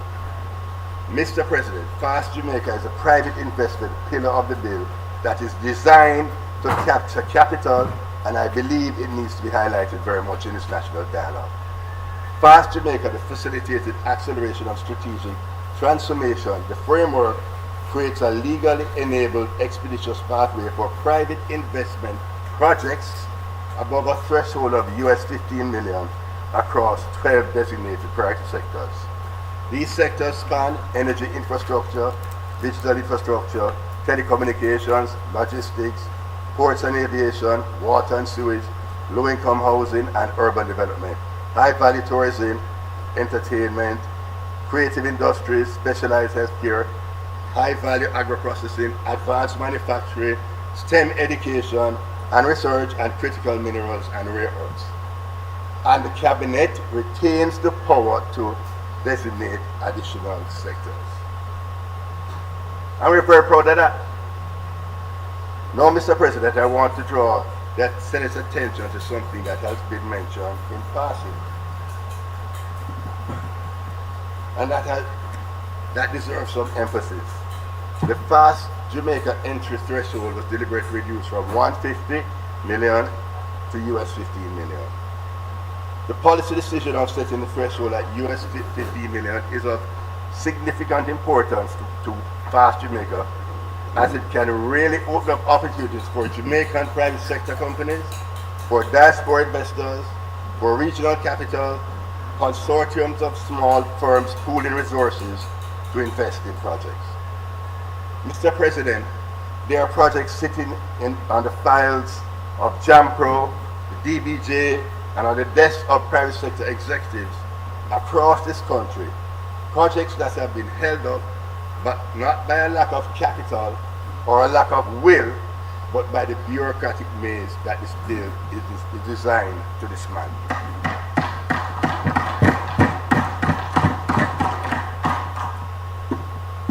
The process for accessing FAST Jamaica is transparent and sequential. An investor submits the project for assessment, the government assesses for strategic merit, economic impact, national interest, and recommends to Cabinet whether to proceed and on what terms. Cabinet then designates as a strategic investment project triggering the FAST Jamaica pathway. NARA then uses its powers under the bill to coordinate approvals across all relevant agencies.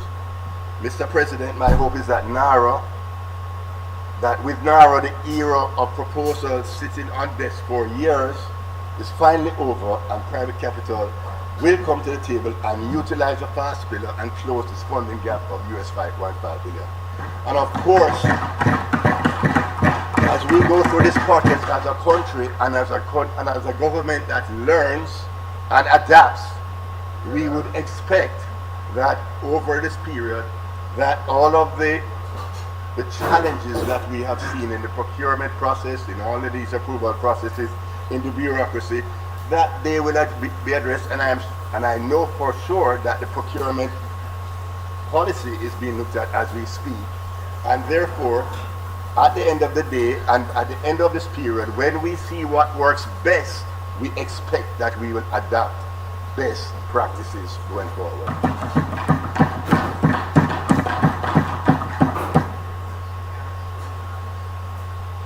I want to address the centralization question.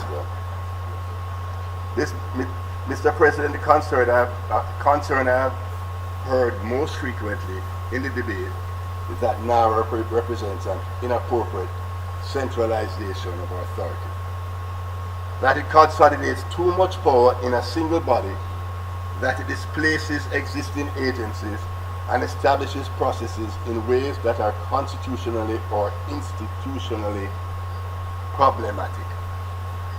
I want to address this directly, and I think it rests on a misunderstanding of what centralization means in the context of disaster reconstruction. And I also think it conflates two very different things. The centralization of coordination and the centralization of power. NARA is not a superseded authority. It does not absorb the functions of line ministries, existing statutory bodies, or local government. NARA is not a superseded authority. It does not absorb the functions of line ministries, existing statutory bodies, or local government.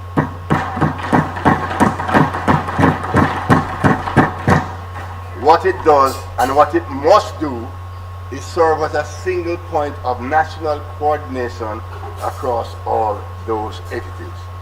It eliminates fragmentation, it eliminates interagency delay, it eliminates a situation familiar to every Jamaican who has ever watched a government project move from conception to groundbreaking, where a proposal that has cabinet approval still sits on seven different desks, awaiting 7 different sign-offs from 7 different agencies, operating on 7 different timelines with 7 different institutional priorities. I have been in the private sector all my professional life, and I can tell you without qualification that many serious investment proposals do not get executed in Jamaica due to the bureaucratic nightmare. This is the problem that this bill solves.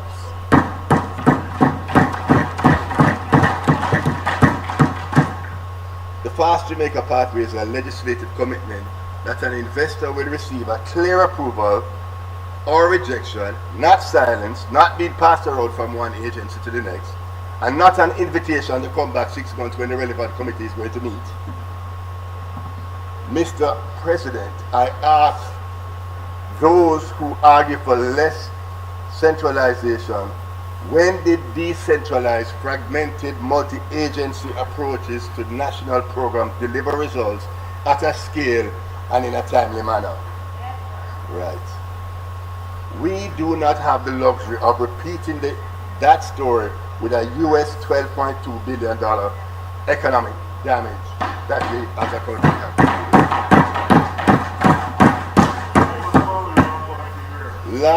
Large reconstruction efforts require coordination, decentralized structures, and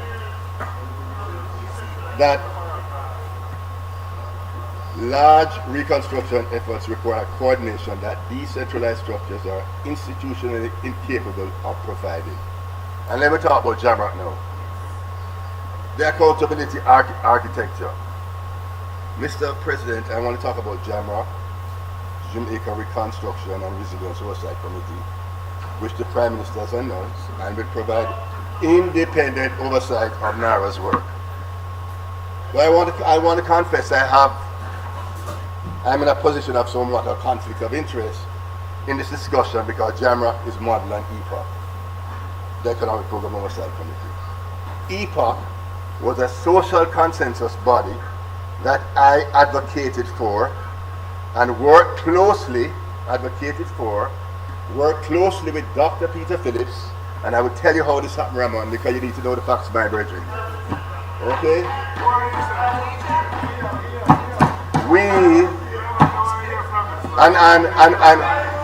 And Ramon and Senator Ferguson, Small Ferguson and I, Senator Small Ferguson and I work very closely together, right now.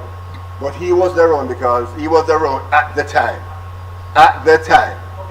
And I myself and another CEO of another financial sector company sat down with Dr. Peter Phillips, and I said to Dr. Phillips, we are not signing that debt exchange agreement unless we get an oversight body.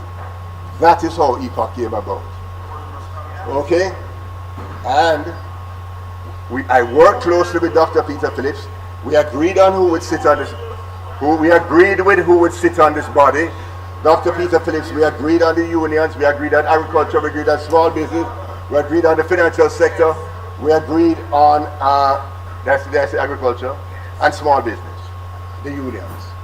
We agreed that would be the representation on EPOC, Dr. Peter Phillips and I. I went to my office and I wrote the terms of reference with Mike Hilton and Mark Harrison, and EPOC was signed off the following morning. Okay? We're gonna get to it. Right? So EPOC was not conceptualized by the PNP. The financial sector came to the table. You did.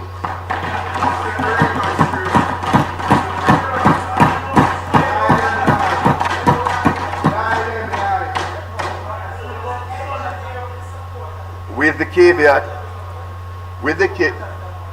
let me tell you why EPOC worked. And many people know why EPOC worked. But I will quote somebody. I'm going to quote Jeanette Calder, Executive Director at the Jamaica Accountability Meter Portal. Hi, Jeanette. Okay.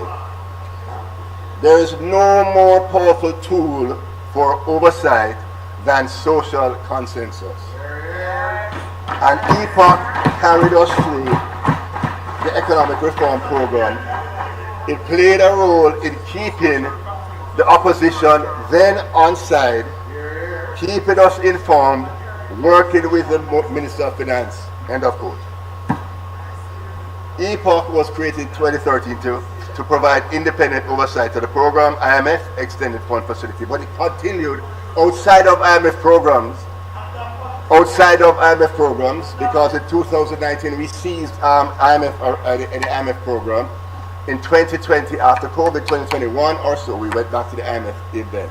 So it oversaw Jamaica's economic reform program with or without an IMF agreement, right?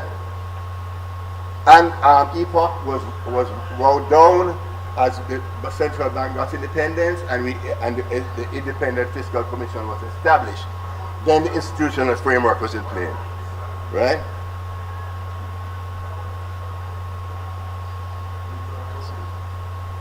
EPOC was not written into law. EPOC was not embedded in any IMF agreement. A simple MOU with the Minister of Finance. It had no enforcement powers. It could not compel the government to do anything.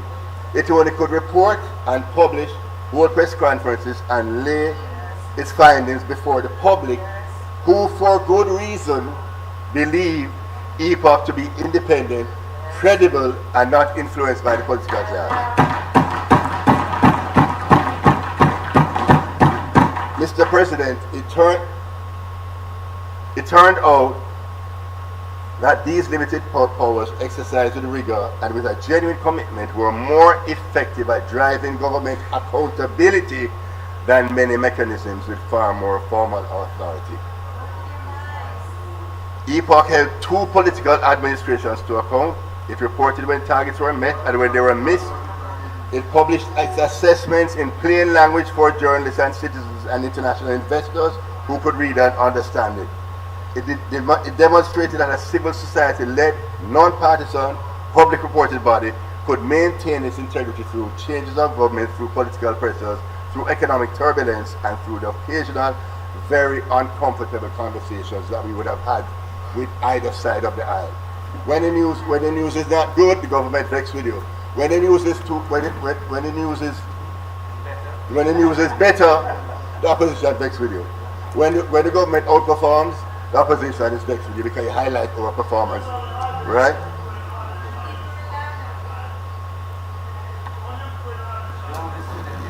Jamrock replicates the model in the Reconstruction context. Jamrock is a functional replication of EPOC, which many view as highly successful and with an effective public accountability mechanism.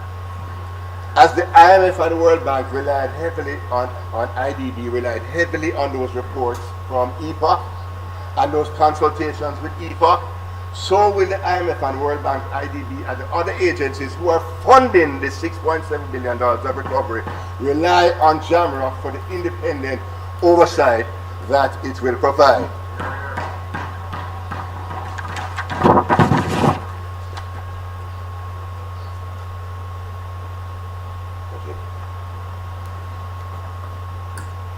Jamrock will be chaired by Professor Peter Blair Hedry of Stanford University, a Jamaican economist of international standing, with the independence, the credibility, and the platform to report without fear or favor. Jamrock will also include Jamrock will also include an opposition nominated member. So, as with EPA, Jamrock is not written into legislation and is not in the NARA Act, but Jamrock can be just and effective as social consensus oversight body. Once it maintains its independence, it will be robust and an effective accountability mechanism. I am endorsing Jamrock and encouraging all well-thinking Jamaicans to do so.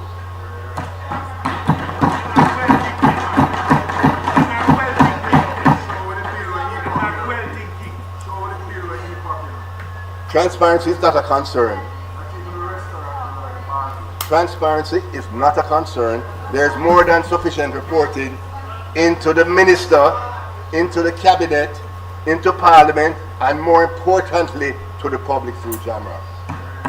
And of course, the prime minister and cabinet and all of those responsible, but Jamrock, as an independent body, will be reporting to the Jamaican public.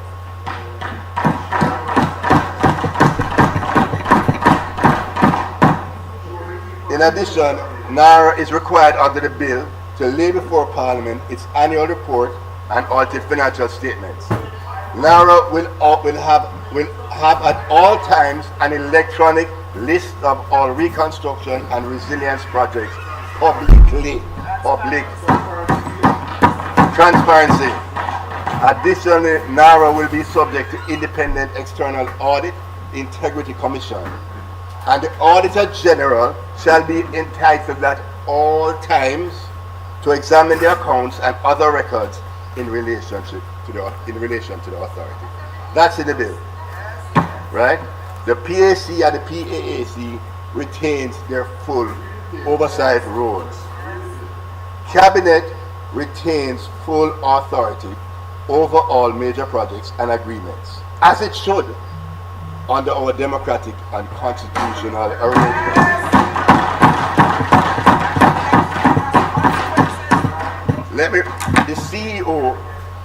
The CEO, there's about, who does the CEO report into?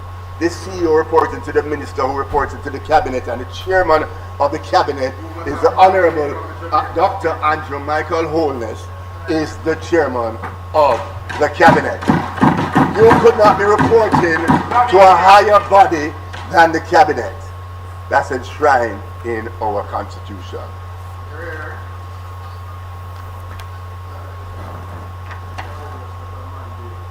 So let's go to the opportunity that we have as a country. Right? The private sector must prepare for the significant opportunities which will transpire and the tremendous scale of infrastructure development and investments that will take place across Jamaica. The financing is in place, US $6.7 billion from the IDB, World Bank, CAF and CDB. That multilateral anchor does not simply represent money, it represents risk mitigation. When the World Bank co-finances a project and the IDB is in the capital structure alongside a private investor, the risk profile of that investment materially improves. On that note, I want to make a particular point about domestic long-term capital, because it's perhaps the most important and least discussed dimension of the financing strategy. And Ramon, we work together on this. Jamaica's pension funds or insurance companies, these institutions manage billions of dollars in assets and have historically been constrained in their ability to deploy capital into long-term Jamaica infrastructure projects because the pipeline of bankable projects has been thin and the legal framework to do so has been uncertain. Fast Jamaica will change that. A project with cabinet designation, NARA coordination, and a multilateral co-financing is a materially different credit proposition than an unsupported project seeking development approval through the standard process. It is more bankable, it is predictable, it has more attractive long-term institutional. It will attract more long-term institutional capital. Our pension funds and insurance companies should be examining this investment pipeline right now. Every economy that has successfully used a reconstruction imperative to leapfrog its prior development trajectory has done so by a deliberate, explicit choice not to restore what existed before, but to build something better. The choice we have made as a government is to use this reconstruction moment strategically. Prime Minister Holness has stated clearly, and I believe correctly, that we're not restoring a pre-Melissa Jamaica. We're building a post-Melissa Jamaica with climate resilient infrastructure, renewable energy system, world-class trade, logistics infrastructure, and a digital economy backbone. Roads and bridges not built not to pre-Melissa standards, but to withstand Category 5. Urban centers planned for economic clusters planned. A new Kingston Public Hospital. The Port of Kingston Logistics Platform. Development and commercial opportunities, and I say this to the private sector, get on board. Development and commercial opportunities will certainly arise for the private sector during and the post-reconstruction period. The financial sector must step up to the plate to intermediate package and structure solutions for their institutional, corporate, small and medium enterprises who are able to grasp, research and plan and capitalize on these opportunities that are going to hit Jamaica and significant capital flows that will hit Jamaica. Do not get caught up in the noise. Do not wait on the sidelines. Plan, prepare and execute. Mr. President, I urge us all to view the destruction caused by Melissa not just as a catastrophe, but which it undoubtedly was, but also a once-in-a-generation opportunity. The pipeline of projects would take us decades to execute without Melissa, without NARA.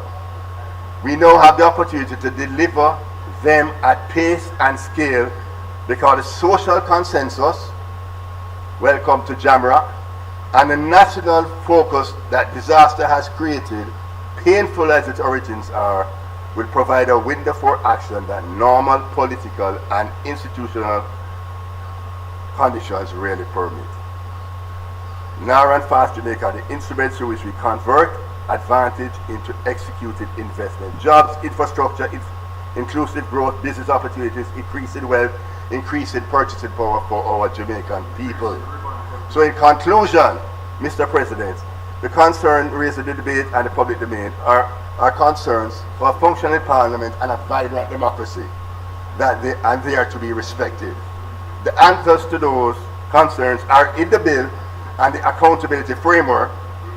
The accountability architecture is rigorous, the governance framework is multi-layered, the private investment pathway is thoughtfully designed to be inclusive and fit for purpose. This bill is built for purpose. This bill is purpose-built for the task, a time-bound national delivery mandate. So with the same national spirit that we embraced the fiscal policy framework and the fiscal rules, when this debate is over and this bill is passed, let's work constructively. One Jamaica. Let's work constructively and continue our efforts to build a better Jamaica which we all aspire to. Mr. President, I commend the bill to the Senate. Thank you.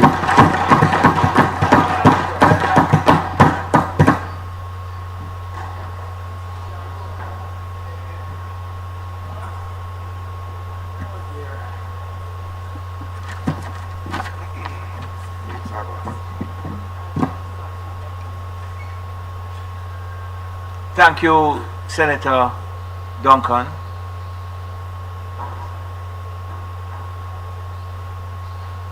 Senator Tim.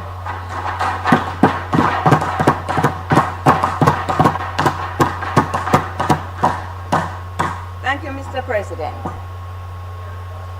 Mr. President, according to the government, NARA will bear responsibility for two distinct yet mutually reinforcing sets of projects, incorporating both public and private investment, approved reconstruction and resilience projects, including major infrastructural development at Vernon Field and the expansion of the Port of Kingston, and designated private sector-led, NARA coordinated and expedited strategic investment projects.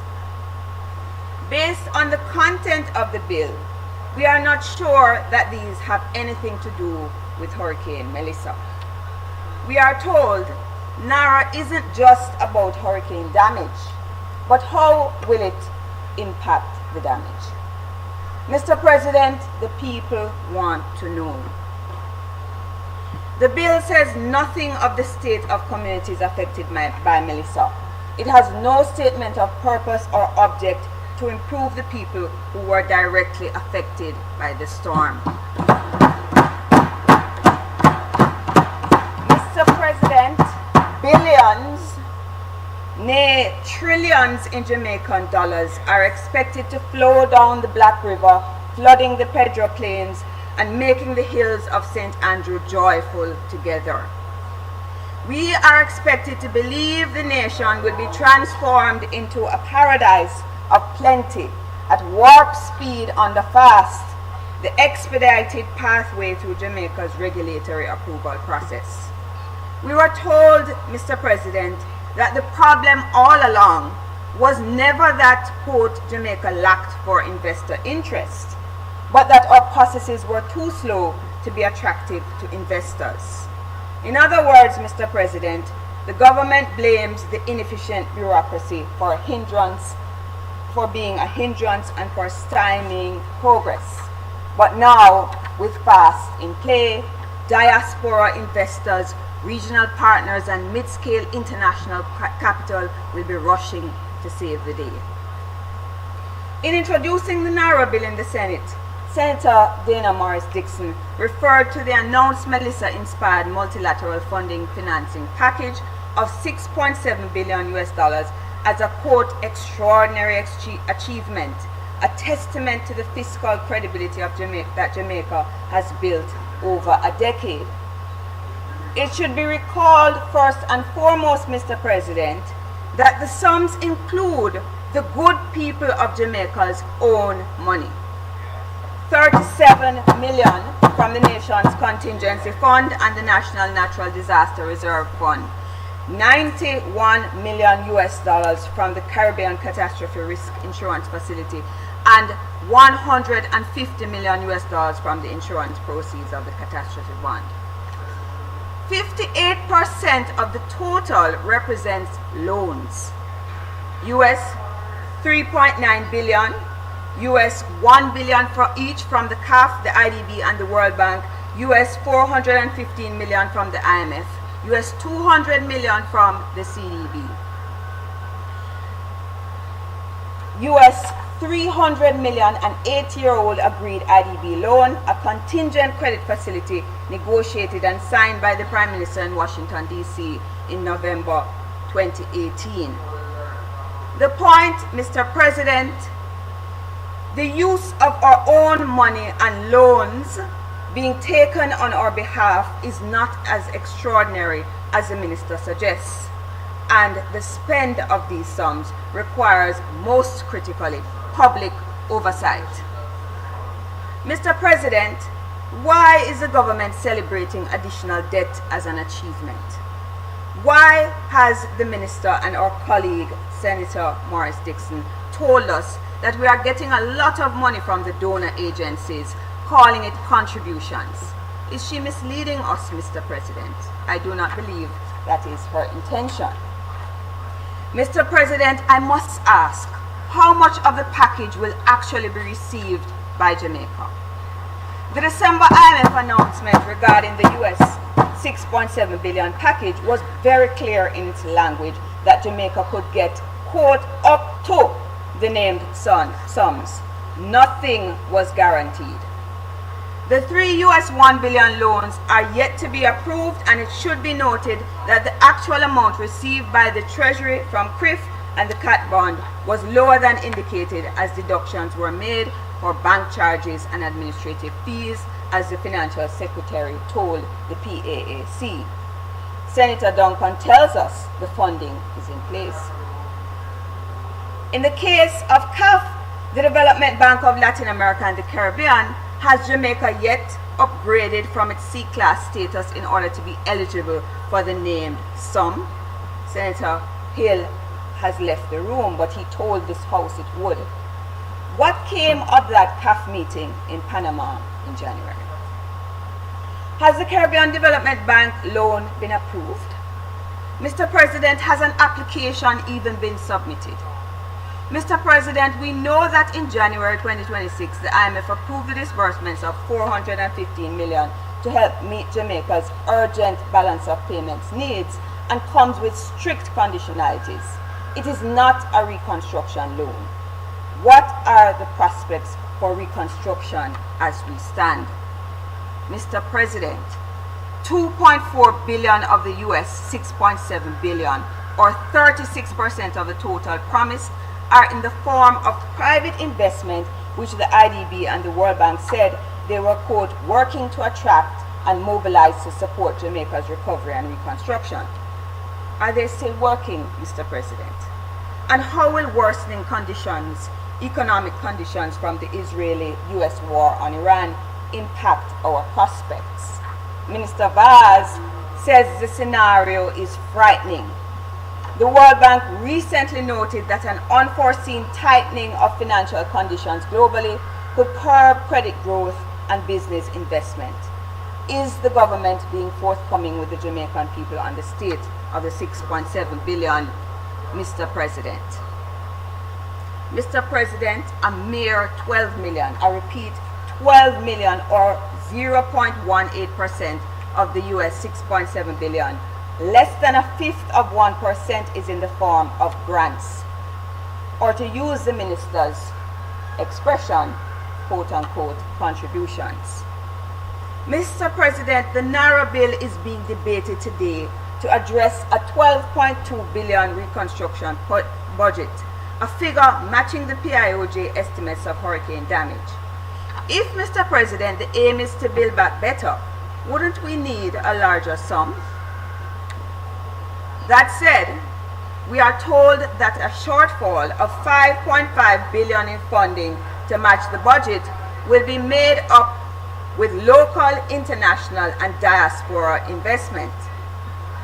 At a time of global uncertainty, war, and stagflation, the Wholeness, Reconstruction, and Resilience Plan appears to be based on the assumption that local and foreign investment will be available at several times the level at which it had ever previously been available, and further still, that this investment will bring it jobs, skills, and technology transfer. Is this reasonable, Mr. President?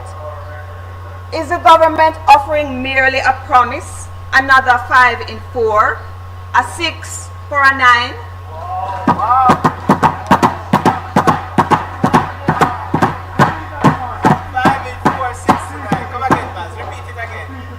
We will know in 10 years whether this is another 5 in 4. Mr. President, our diaspora has been consistent in its support of Jamaicans. Remittances, as we know, are the most important injection of foreign exchange into the land. They act as direct cash transfers to our people. But Mr. President, one wonders, why has our diaspora been holding out on us in playing an investment role? And why too have our local investors held out up to now? And as for foreign capital, in an economy already substantially owned by foreign interests, what new interests do they have? What more is there to sell, Mr. President? Did displacement caused by Melissa open opportunity to investors? How will NARA's powers to declare resilience projects impact the people whose land tenure lacks evidence of ownership, Mr. President? Mr. President, the Jamaica Beach Birthright and Environmental Movement submissions to the Parliament tell us that the bill in its current form threatens the Prescriptive Act of 1882, which provides minimal protection for public access to beaches and the tenure of those, such as fisherfolk, who have customarily occupied coastal lands informally. Maroon communities too have noted concerns about their lands. Section 25 of the bill names tourism as one of the areas that may be cabinet designated for strategic investment projects. We know, Mr. President, that Jamaica's tourism model depends on development along the coastline. We also know that coastal forests, including mangroves, have been destroyed in building hotels and other property along the coast. We know that the removal of grass beds to allow for the building of overwater bungalows is a driver of sand erosion and thus destruction of beaches. We know that we face the risk of rising sea levels. How will NARA protect us against these threats? Neither should environmental harm nor harm to communities be promoted by this bill. We heard the plans to develop Black River, Portland, and Trelawney for tourism. Will these plans double down on the model of tourism currently being expanded based on the capture of the coastline and foreclosing of people's access to the beach? Mr. President, I intend to propose amendments to ensure environmental and community protections under sections 19 and 25. Mr. President, we cannot risk environmental degradation and undermining of the resilience the government claims to be pursuing as a consequence of this bill. Mr. President, you may have noted, for instance, the Gleaner's article, Flow Backs NARA Push to Cut Telecoms Delays. In it, the VP and General Manager of Flow Jamaica is quoted as saying, quote, "Think about what we have to do to get one site up in my country. It takes an average of probably 14 months because I have to go through NEPA, Ministry of Health, municipality, and all these in order to get a site up." This is a cautionary tale, Mr. President. I, for one, am grateful that such provisions exist to protect Jamaicans from the health risk of cell sites.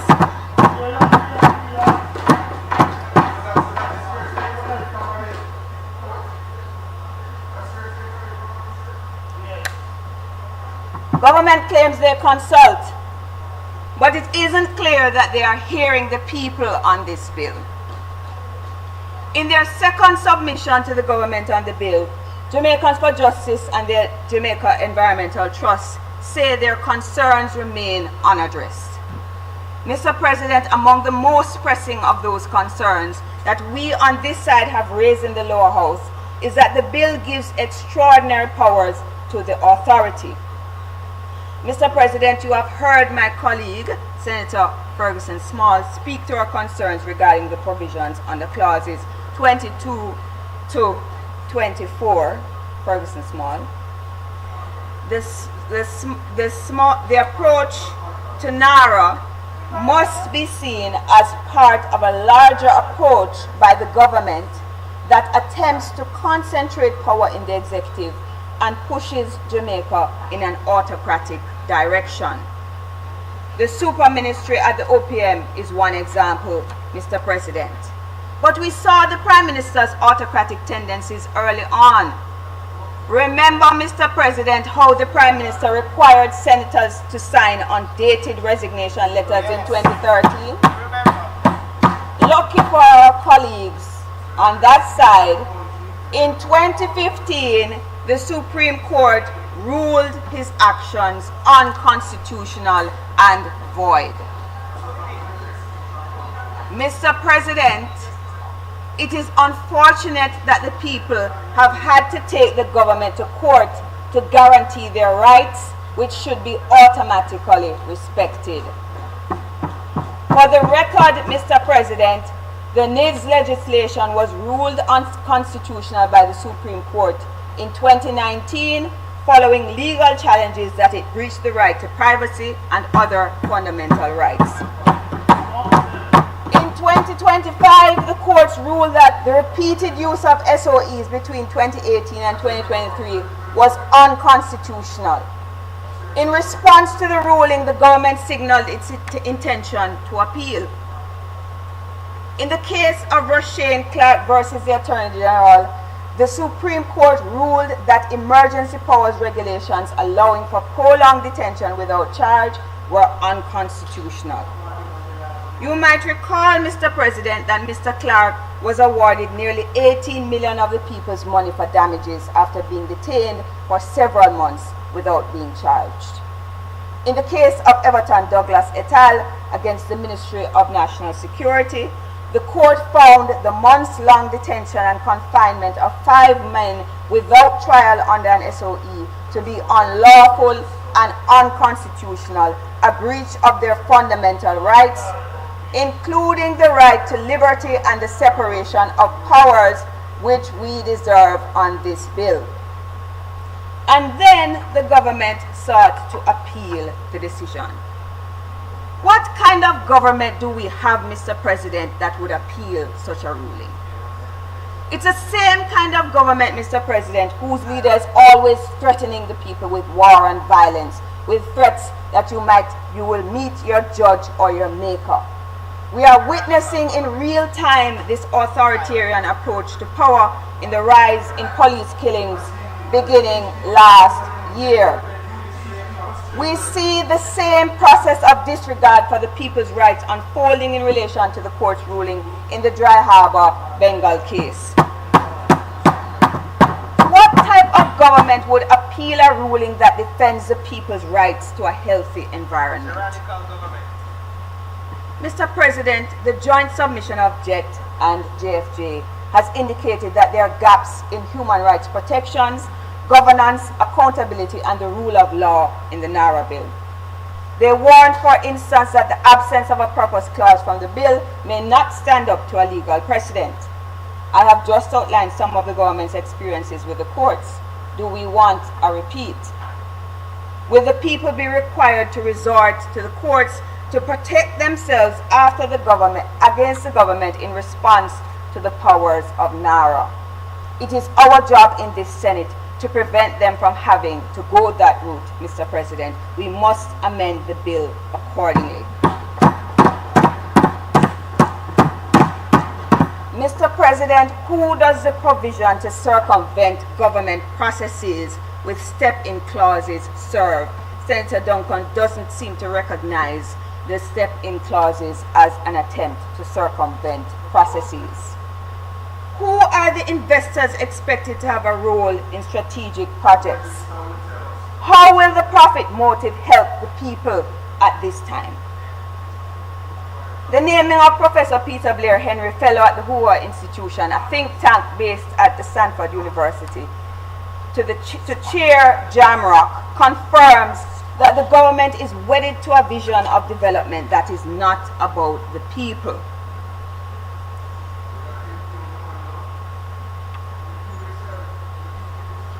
We should be minded that celebrating the success of the JLP and neoliberalism does not make a scholar great.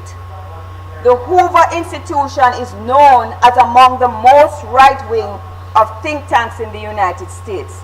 The Washington Post described it as a refuge to Republican, Reagan, and Bush administration figures. Surely, Mr. President, we should know that the Clarence Thomases of the world do not support people like the majority who live here in this country, especially at this historical juncture. Mr. President, I have some questions to add to Senator Morris Dixon's 10 posed when she introduced the bill. Why, we might ask, is the government persisting in ignoring the calls for a more accountable framework related to audits? Why the need for secrecy without whistleblower protection? Why not transparency? Why the CEO indemnities? Why the PIMS exemptions? Why not demand that the groups most at risk to climate disaster be included in consultations? Why doesn't the bill insist on environmental impact assessments and strategic environmental assessments and other scientific and technical assessments? Why should we trust this authority with the powers it is being given? The government seems to think that the 19.9% of the vote they received in September last year gives them the right to give themselves more and more power. The NARA bill reflects this conviction. Last week and today, Senator Morgan while they were celebrating themselves, asked whether I teach my students about mandates. Let me say, Mr. President, what everyone knows. 19.9% of the vote is barely a mandate.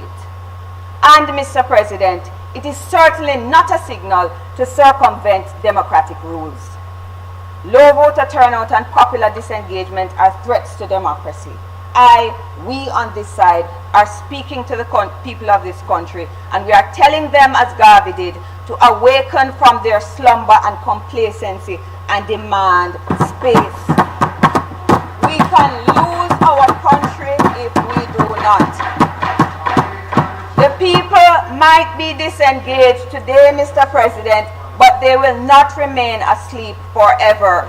We must heed our history. They came alive in 1835 and 1865. They came alive in 1938, and that moment led to our independence. If we value our democracy, Mr. President, we should see mandates as cementing legitimacy through consensus building. That's what social consensus means. You have to seek it. Consultation and centering communities and their needs. This moment and this bill demands those frames. If it pleases you, Mr. President.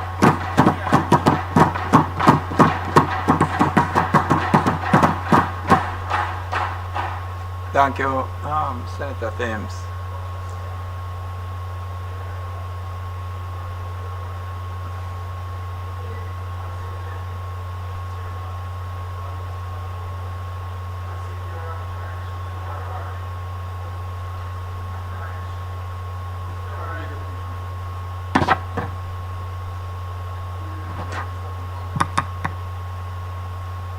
Senator Minister Arvin Hill.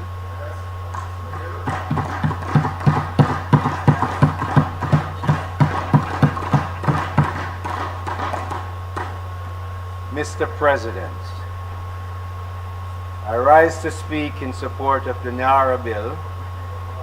I have watched the passage of the NARA bill in that other place and seen the really hard work and serious thinking, crafting and drafting that were employed by the Andrew Holness administration, yes, the one who has won 3 consecutive general elections. To create that piece of legislation. Very serious and intentional work was put into getting the bill ready to serve the Melissa hurricane devastated, needy, but very patient Jamaicans. And at the same time, make the NARA administrators accountable and subjected to good governance. NARA will be expected to accomplish a lot, Mr. President, but its main broad objectives are these. Clearly, I'm going to paraphrase, the bill is written there. Use its authority, capacity, and resources to develop projects, programs, and detailed plans, including scope, delivery arrangements, and timelines for the implementation of reconstruction and resilient projects appearing on the official list. Mr. President, I went back and I read the bill carefully. Execute these projects with speed, efficiency, accountability, and on scale to meet demanding timelines and budgeted targets. Need I remind everyone that the reason why we're putting NARA in is to make sure that a Category 5 hurricane that has never hit the country before, that denuded 7 of the 14 parishes, had to be responded with speed and efficiency. Mr. President, who provides, I mentioned the official list just now, so who, Mr. President, provides the official list to NARA? The reason why I'm going down this road, because there's a lot of discussion about people having whole heap of power, spend whole heap of hundreds of billions of dollars, and they don't seem to be accountable, and them trying to avoid accountability and transparency. Nonsense, Mr. President. So, Section 17, I'm going to read the bill because I suspect much of what I've heard, they haven't read the bill or they've forgotten it if they read it. Section 17 in Part 3 of the bill tells us, in Clause 1, the Cabinet shall cause to be issued to the official list of approved and resilient projects, strategic investment projects. It's the Cabinet shall cause this to be issued. The official list of the Cabinet. Let me just remind people who the Cabinet are.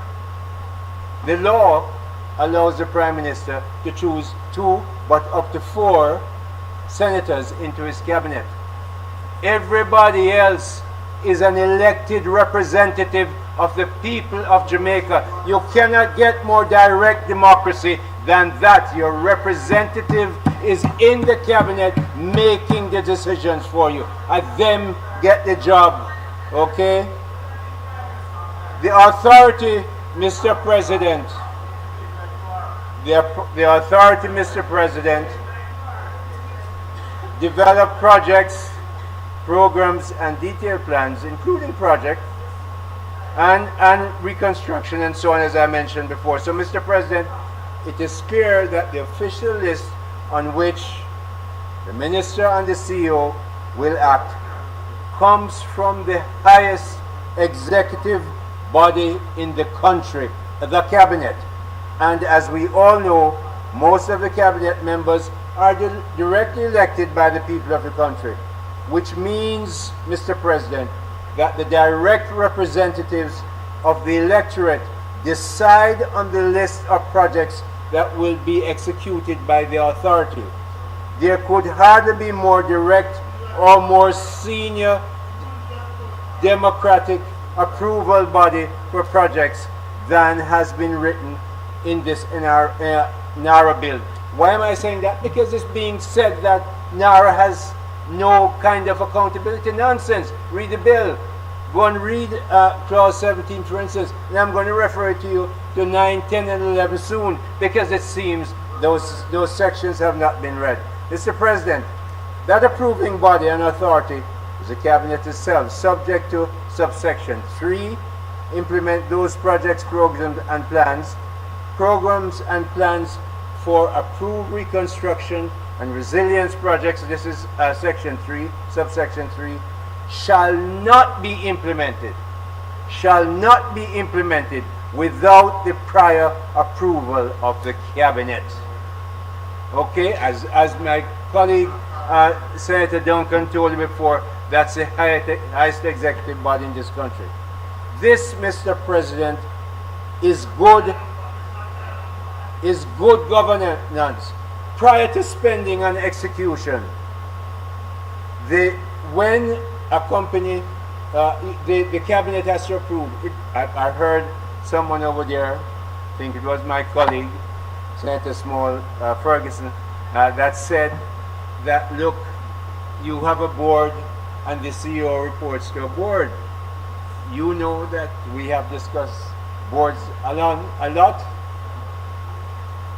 But, Mr. President, I put it to you, when there's a crisis in a company, the board invariably and sometimes often designate the chairman as an executive chairman. Because there's a crisis, he takes over. Sometimes the CEO is pushed out, he's kept. But the chairman becomes that person. We have had a crisis called Melissa. Out of that crisis, NARA has been created to make sure decisions can be made fast. We can't go through all the stuff that I'm used to, which I'll tell you about shortly. So the executive chairmanship is not unusual when you have a crisis. We are dealing with Melissa as a crisis for this country. Mr. President, because there has been so much discussion, misinformation, and apparent misunderstanding of parts of the bill, and also because it's apparent that some who speak in criticism of the oversight arrangements in the legislation have apparently never read the bill or many parts of the bill.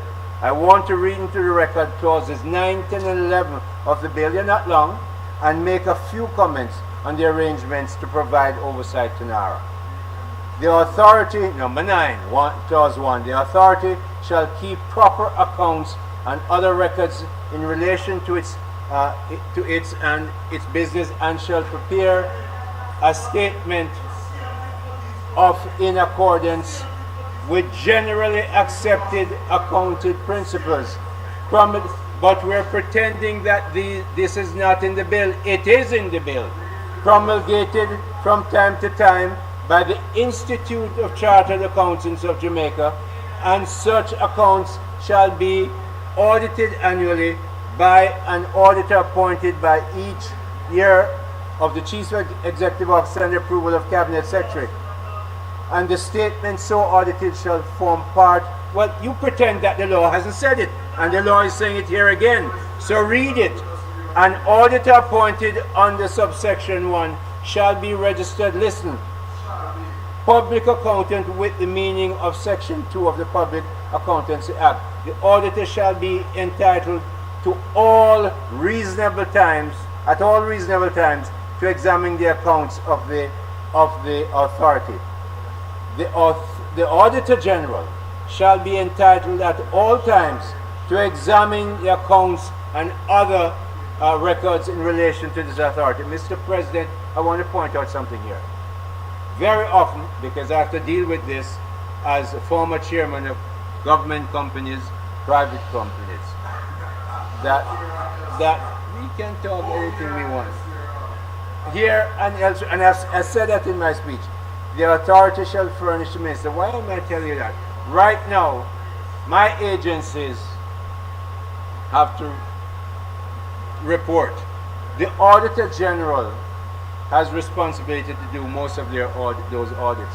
Some of those, Mr. Chairman, have backed up for years.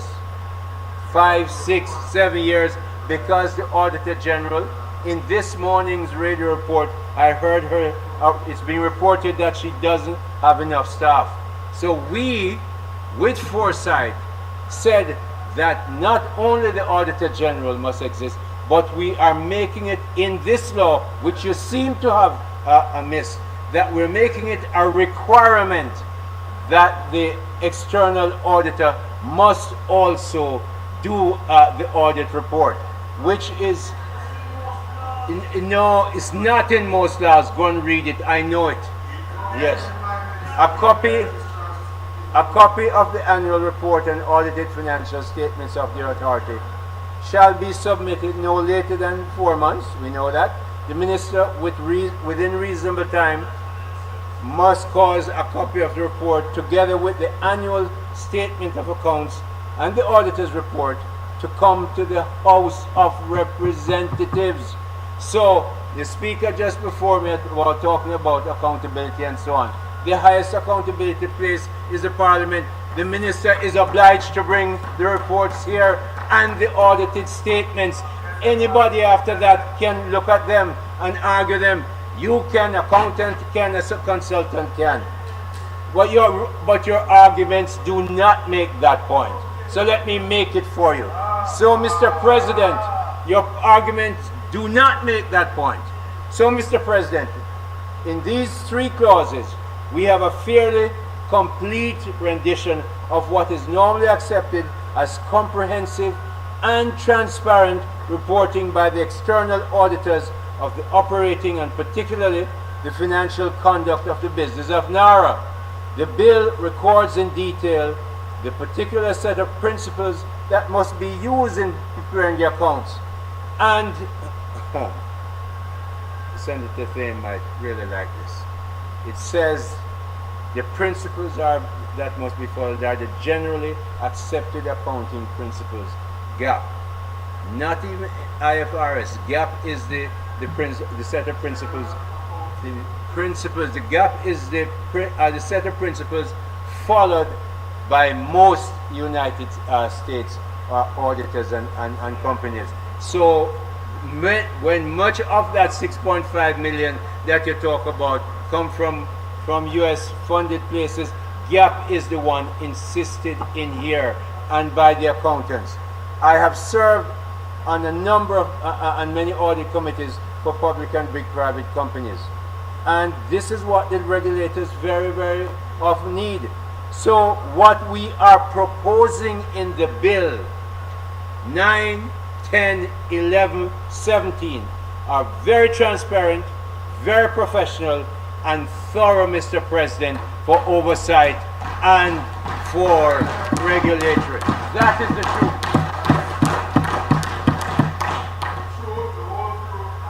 Not even a little piece less. The external auditors must submit the completed audit of the authority within months after the end of the financial year.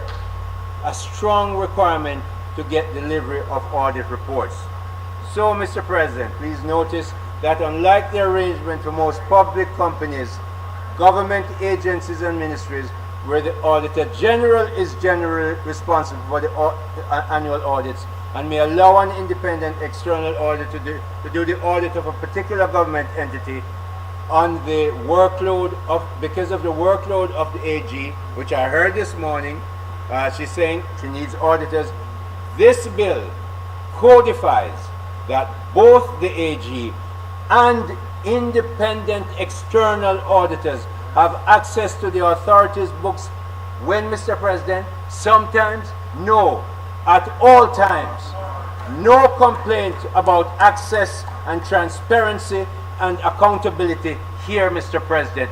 Those complaints don't stand. So, Mr. President, I just listened again to the speaker from the other side who spoke just before me. And what I'm going to say, it would sound as if while she was writing, I wrote this part of the speech. But clearly I didn't. I have reflected on the behavior. No. You know better than that. I have reflected on the behavior of the members of the opposition as they sought, apparently, Mr. President, not to get help quickly to those Jamaicans who need restoration of property. I have been, everything I've listened, you want to do this, you have time to respond. Nor, and livelihoods after Hurricane Melissa, nor to help our beloved country Jamaica use NARA to quickly and accountably build a more resilient future for our country. But rather, Mr. President, I watch them try to do everything to distort, delay, and even destroy the NARA legislation if they could have done so. JLP, I remember, Mr. President, when we were doing the IMF program. I was then the chairman of, now Prime Minister, long time ago, leader of the opposition. Long time. And I remember every time Dr. Bert Stern and subsequently Dr. Umar Ramakrishna from the IMF came, they sat us over that office over near the, you know where it is, where the leader of the, I forgot, of the opposition is. Every time, I don't even remember. Every time they came, Mr. President, they asked us almost the first question, pointedly, will you keep the terms and conditions of the agreement that is being, and ad nauseum, and with great patience, because the Prime Minister is one of the most patient men I've ever met. Patient. Tell them over and over, yes. But, Mr. President, we did not only keep it. When we came to power, we busted up and excelled it. But this is what happened. We made sure, and I remember, and I'm telling you this, Andrew Holness, through that time said, this is a national project. This has to be done. We will not oppose it. We never opposed one of those bills. So, Mr. President, we know what it means to join in unity, to build a country. the PNP have lost, it seemed, they have lost their course. They have lost 3 consecutive general elections, Mr. President, and they seem to be desperate. After the most honorable Andrew Holness led us to victory in 2016, they fought us tooth and nail over crime. The leader of the opposition, the former leader of opposition business, I almost misspoke about leader of the opposition. Time over time, Peter Bunting, stay over there. Where is the crime plan? Where is the crime plan? The Minister of National Security, Prime Minister would ad nauseum tell them, we are spending the money on people and equipment and systems.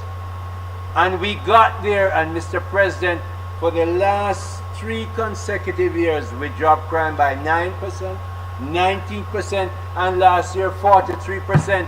There is no more mocking about where's the crime plan.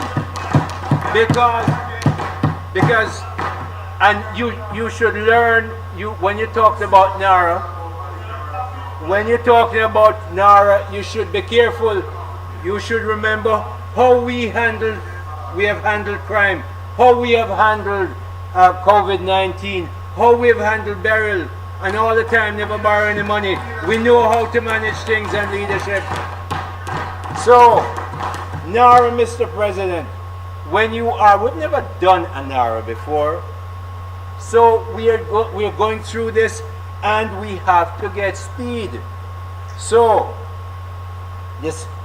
we look at all that they're trying to do, and this has come to my mind, Mr. President.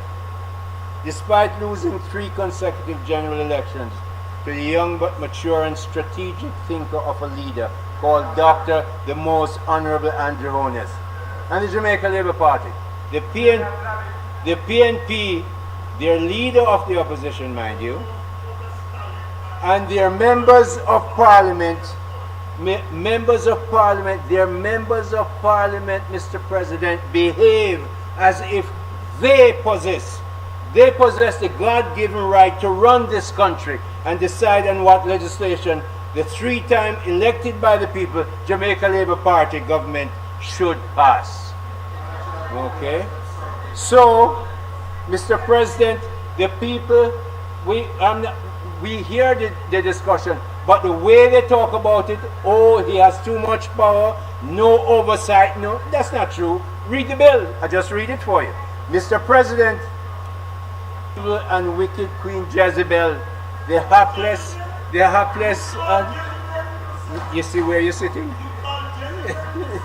So, who worship weak loser, King Ahab. King Ahab was her husband, who worshipped the pagan god called Baal. Clearly, Mr. President, weak King Ahab of the PNP and his hapless MPs and followers have lost their way.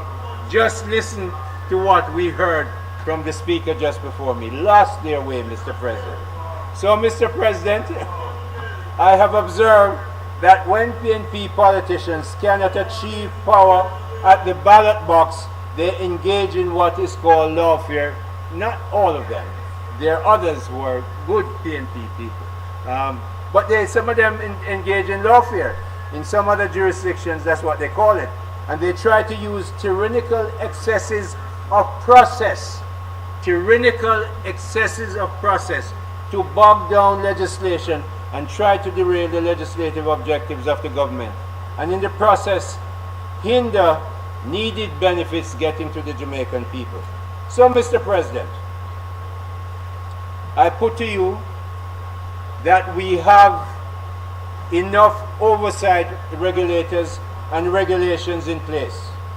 They include but are not limited to the Cabinet, the Parliament, the various oversight committees of Parliament, and the Independent Auditor, the Integrity Commission, and on the long accountability and compliance bodies.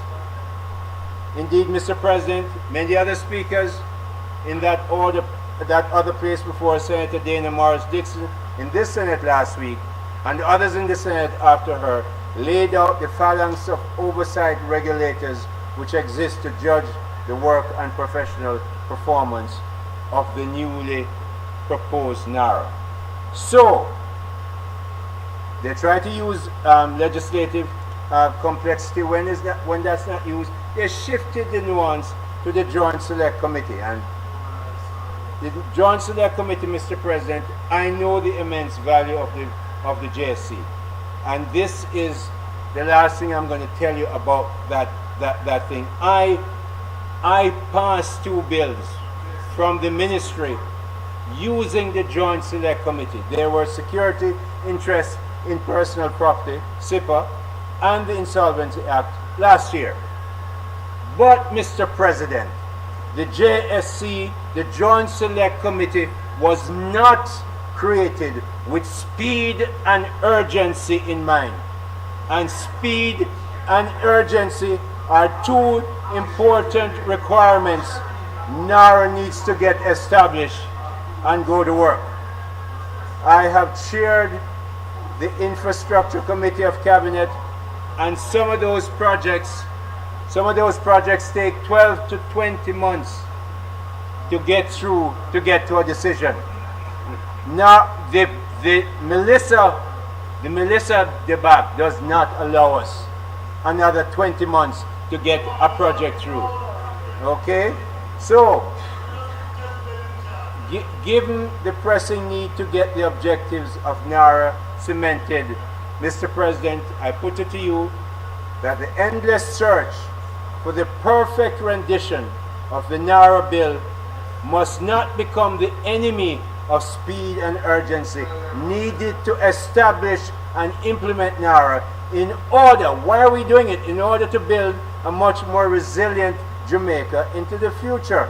The sunset date is not an unreasonable request, but we have never had a NARA. We said that we will have a sunset date. Prime Minister comes to Parliament every week. He is the minister. When we see how things are fleshing out, that can be done. It's not a crime not to have a sunset date at this stage. So, Mr. President, what have we done? What have we done about getting good governance? Dr. Peter Henry Blair's name was called. Not only is he a professor from Stanford, which my opposite over there would seem to have preferred that he would have studied somewhere in Moscow, but he didn't. So Mr. President, not only is he the former head of the New York University School of Business and a tenured professor at Stanford, he also sits on 2 of the biggest boards in the United States, Citigroup and Nike. Okay, so Mr. President, this man who has that kind of reputation, and I suspect the others that the Prime Minister will appoint will be of similar stature, has no interest. If he can't get information, Senator Small Ferguson, Peter Blair not saying all. And we will make sure, the Prime Minister is going to make sure he gets the information. But it doesn't have to be codified. You can't codify everything. It's not an Articles of Association. Even the Articles of Association of a company does not say you must have an internal auditor. Yeah, it's all right. So, Mr. President, I once again, as I've done in the Senate and many times before, in this Senate and elsewhere, seriously encourage businesses across every sector of our economy.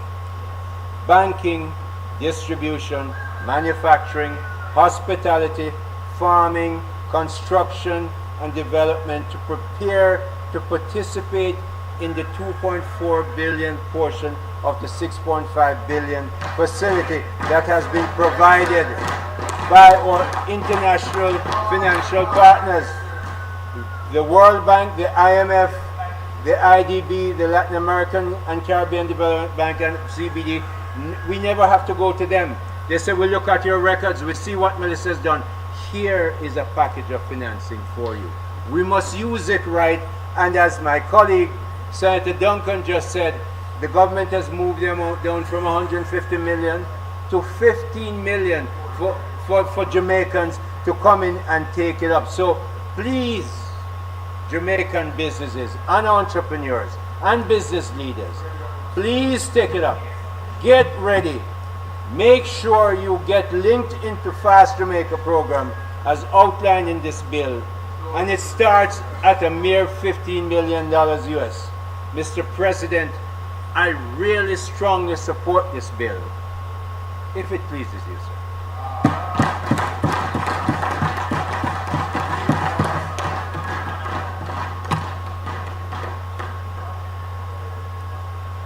Thank you, Senator Hill. No, Senator Brown, we do not do the 120 again. I hear you mumbling over there.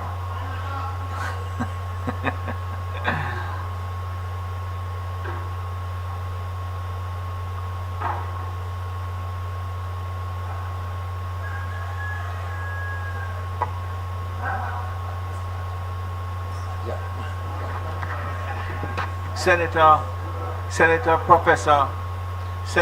Professor Floyd Morris.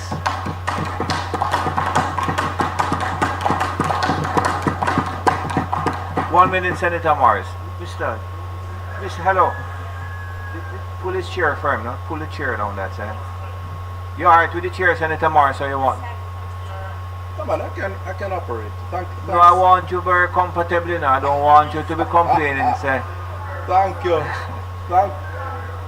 Thank you very much, Mr. President.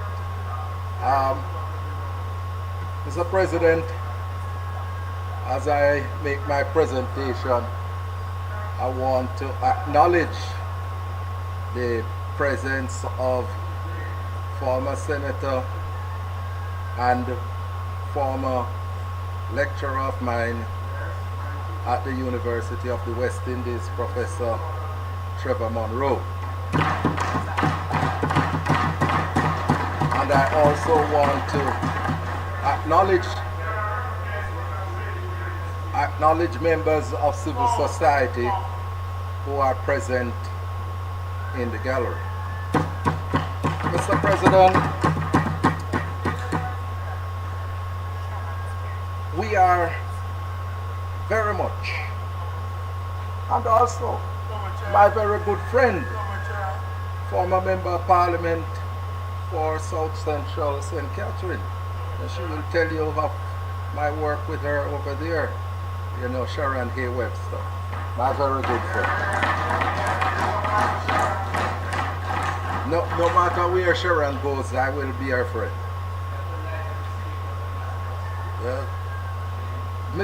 Mr. President, we are participating in this debate because it is a part of the democratic process of our country that allows for rigorous scrutiny of legislation. And in that process, Mr. President, different actors of the society are entitled and obligated to make their contribution. It's a symbol of a healthy democracy.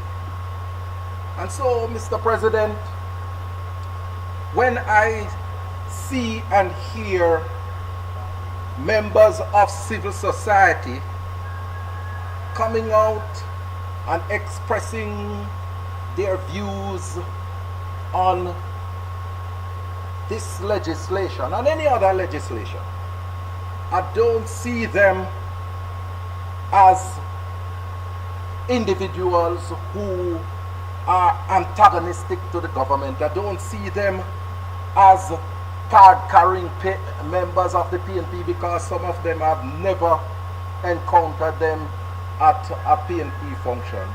So I don't see them as individuals who are opposing the bill because of political reasons. Senator, I will tell you this. I am happy that I am not seeing those members, but I'm even more happy that I'm not seeing you.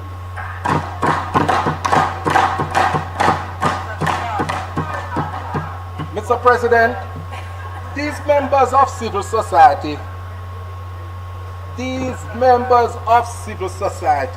are just simple individuals who want to see better for their country. And the criticisms of the legislation must not be construed as such. Because some time ago I heard an individual in the media saying that nothing is wrong with the bill. Nothing is wrong with the bill. But yet still, the very week when the bill was debated in the House of Representatives, I think there were over 20 amendments to the bill. So if it is that there was nothing wrong with the bill, how comes the House of Representatives accommodated amendments? And so I make that point, Mr. President, to say that we want to make the bill better because we want a better Jamaica. We want a better Jamaica. And so, Mr. President, because we want a better Jamaica, I decided that I'm going to look at the bill for myself. Look at the bill for myself. And, Mr. President, I looked at the memorandum of objects. And there are 4 specific objects that have been identified, and I am structuring my presentation, Mr. President, around those.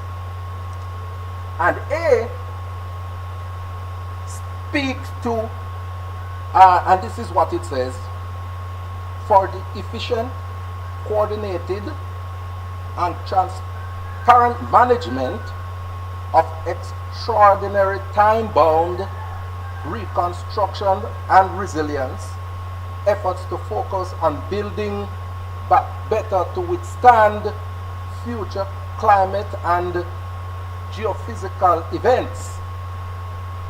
That is what Memorandum of Objects A speak to.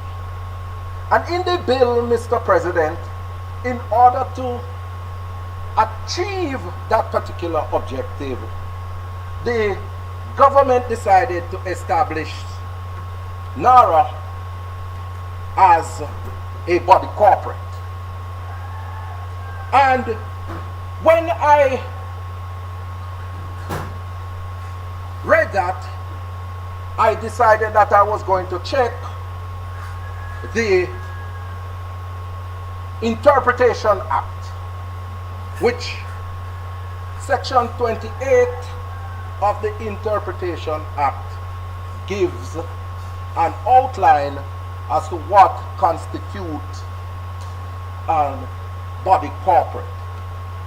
And when I looked at that definition,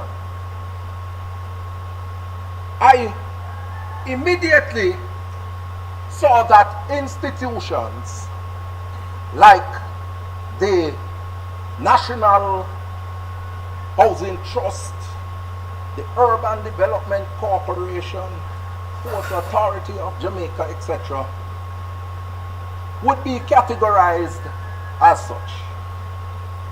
These are entities, Mr. President, that have been charged with significant resources in terms of the governance architecture of our country. And from what I have observed over the years, all of these institutions have boards of governance boards of the directors that have been appointed by respective ministers or prime ministers. And these are established in the law. So you have the NHT, and the NHT has a board. You have the Port Authority, and they have a board. You have UDC, and they have a board. And Mr. President, as I look at that sort of arrangement, I have not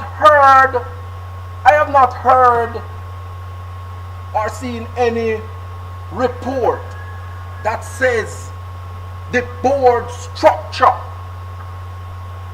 in terms of our governance arrangement is a part of the fundamental problem for our national development. I beg someone to show me any such research that has come to such a conclusion. Mr. President, I know what authorities have said. I know what authorities have said, and I will tell you that privately too.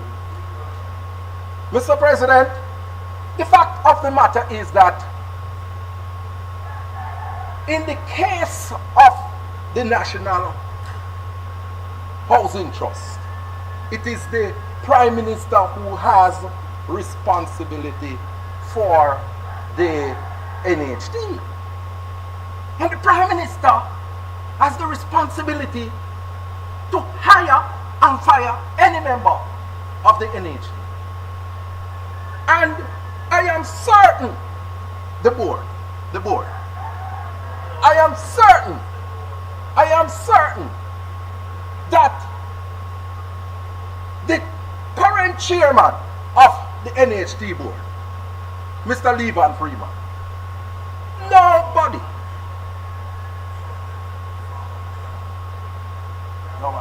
Freeman, Linval, yes, yes. Mr. Freeman, nobody could say that he is somebody who would be unresponsive to directive from the Prime Minister, because the Prime Minister appointed him as chairman. And so the Prime Minister, under his administration, has the power to appoint a board and also to determine who are the members therein.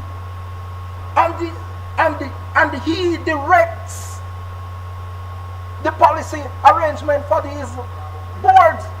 So, Mr. President, I can't understand why is it that there is this resistance, this fundamental departure from an established arrangement, which I don't see anywhere, that having a board to govern an institution is problematic. And Mr. President, it is within this context I do support the call from members of the society for the establishment of a board of directors to govern NARA. There needs to be a statutory board to govern NARA. And Mr. President, I want to indicate that at a later stage of the debate, when we are in committee, I intend to propose the following amendment to create a new section 5. And it would read,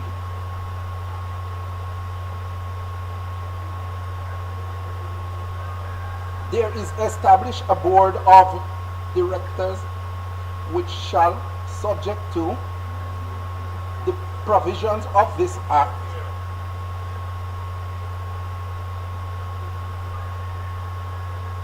be responsible for the termination of the policy and the general administration of the affairs of NARA. The provisions of the second schedule shall have effects as to the constitution of the board and otherwise in relation thereto.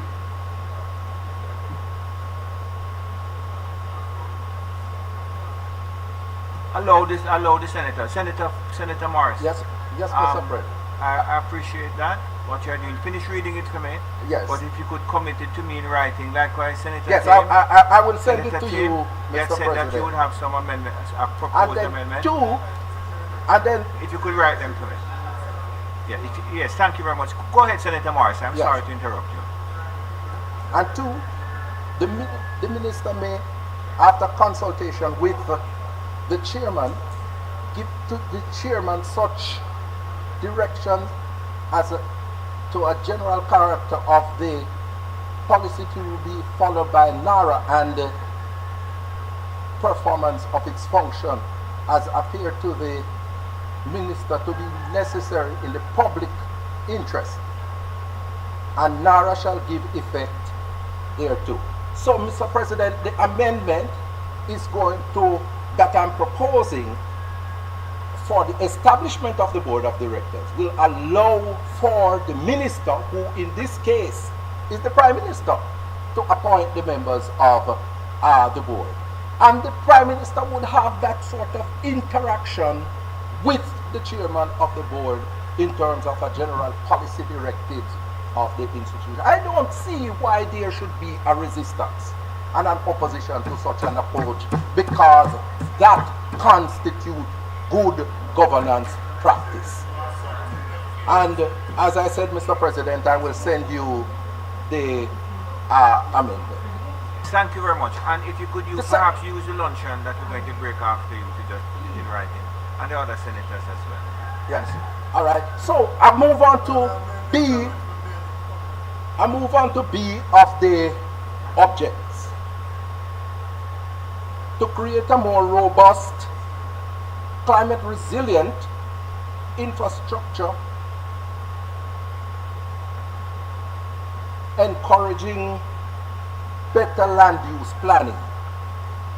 Mr. President, coming out of the hurricane, because it is the Category 5 Hurricane Melissa that has triggered the establishment of this bill.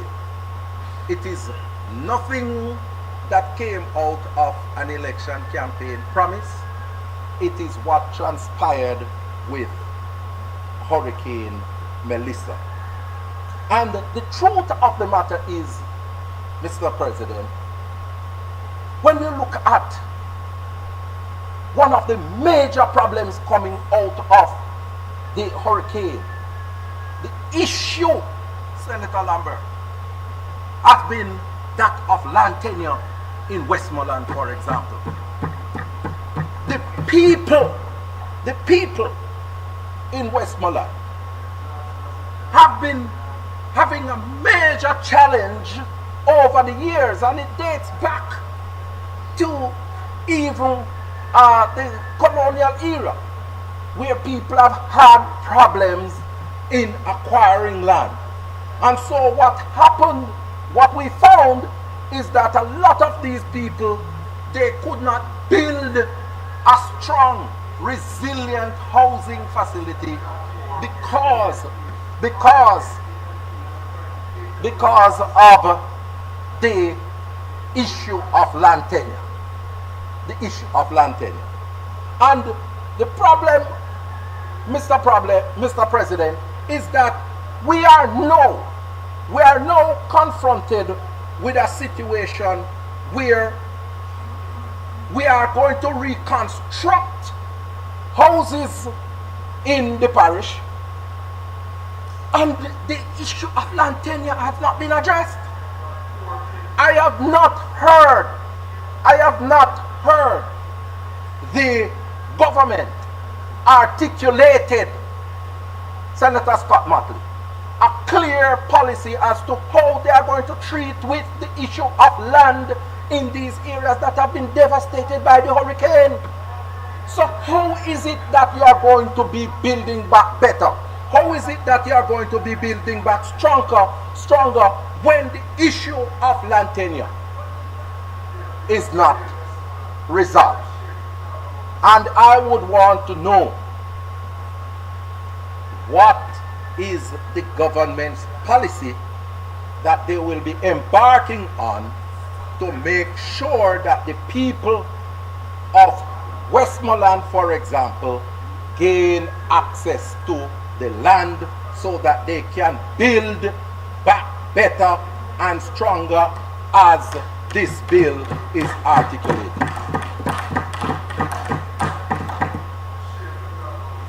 Mr. President, I want to go on to Object C. To expedite private and public-private investment in priority sectors and address the structural economic vulnerabilities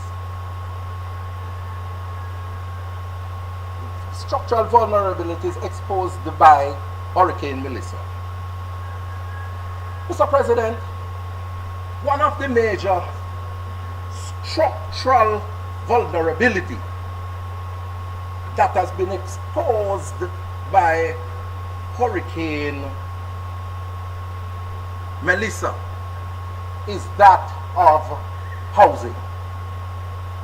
Mr. President, some 180,000 houses, it is estimated, have been either destroyed or damaged by Hurricane Melissa. Mr. President, if you do a simple mathematical calculation and average for each of the houses that were damaged, you're talking about $350 billion. That's a significant portion of the estimate of damages that have been done to the national infrastructure. And so I was expecting, Mr. President, colleagues, that housing would be treated as a priority in any measure to build back stronger and build back a more resilient Jamaica. And as I read through the bill, Mr. President, one dege reference in the bill towards housing, and that is in section 25(2) that they have reference. One reference in the bill. And I am saying, Mr. President, this doesn't match up to the thousands of Jamaicans who have been affected by the hurricane in terms of the destruction of their houses. And what makes it worse to show that the government isn't serious. In October, the government announced that it was going to purchase 5,000 container homes for the people. That is in October, November, December, January, February, March, April, May, 7 months, and not one house has been presented based on that particular announcement to the people of Jamaica. I want to know, Senator Arbin Hill, where the house them there? Where are the houses for the people that you have promised? The 5,000 container homes. The people of St. Elizabeth in Parity. The people in Bluefields, in Westmoreland, the people in Sandy Bay, they are still looking for the houses. I look down at the wharf, and I can't find them. So I want to know what happened to the houses. And Mr. President, with that, I want to ensure that, you know, I want to propose an amendment again in the bill, and this is in the interpretation section, because the area where we're looking at goods, I am going to propose that we add the word houses there. It's a simple amendment, and I think it is reasonable that we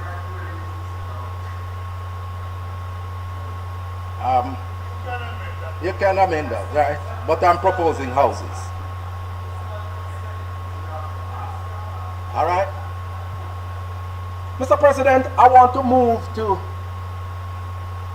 D of the objects, which speaks to enable growth and diversification of Jamaica's economic base. And Mr. President, noble objective, and we all want to see our country grow. And I want to suggest that in doing so, we must not set up NARA to be the be-all and end-all of Jamaica's economic growth and development.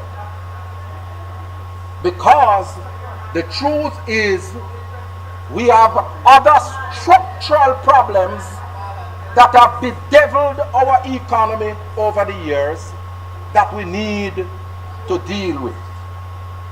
I am happy that in the bill I have seen provisions made for diversification of agricultural production, because one of the things that we need to do, one of the things, I leave that up to you, my friend. My duty is to make sure that I review the legislation here, not to be a clap-and party, a choir for the Prime Minister. Mr. President, I want to say that, Mr. President, I want to say that in order for us to transform the Jamaican economy, we have to move to value added. Because, Mr. President, Jamaica is rich with a lot of agricultural products that if we should engage in value added, we would see a significant transformation over time. Right now, we have a situation where it is mango season. And if you go around Senator Hill, you would see the amount of mangoes being wasted on the mango trees all over Mona and Hope pastures. If you travel into St. Mary, you see what is happening in terms of the apple season. The apple being wasted, our OTT apple.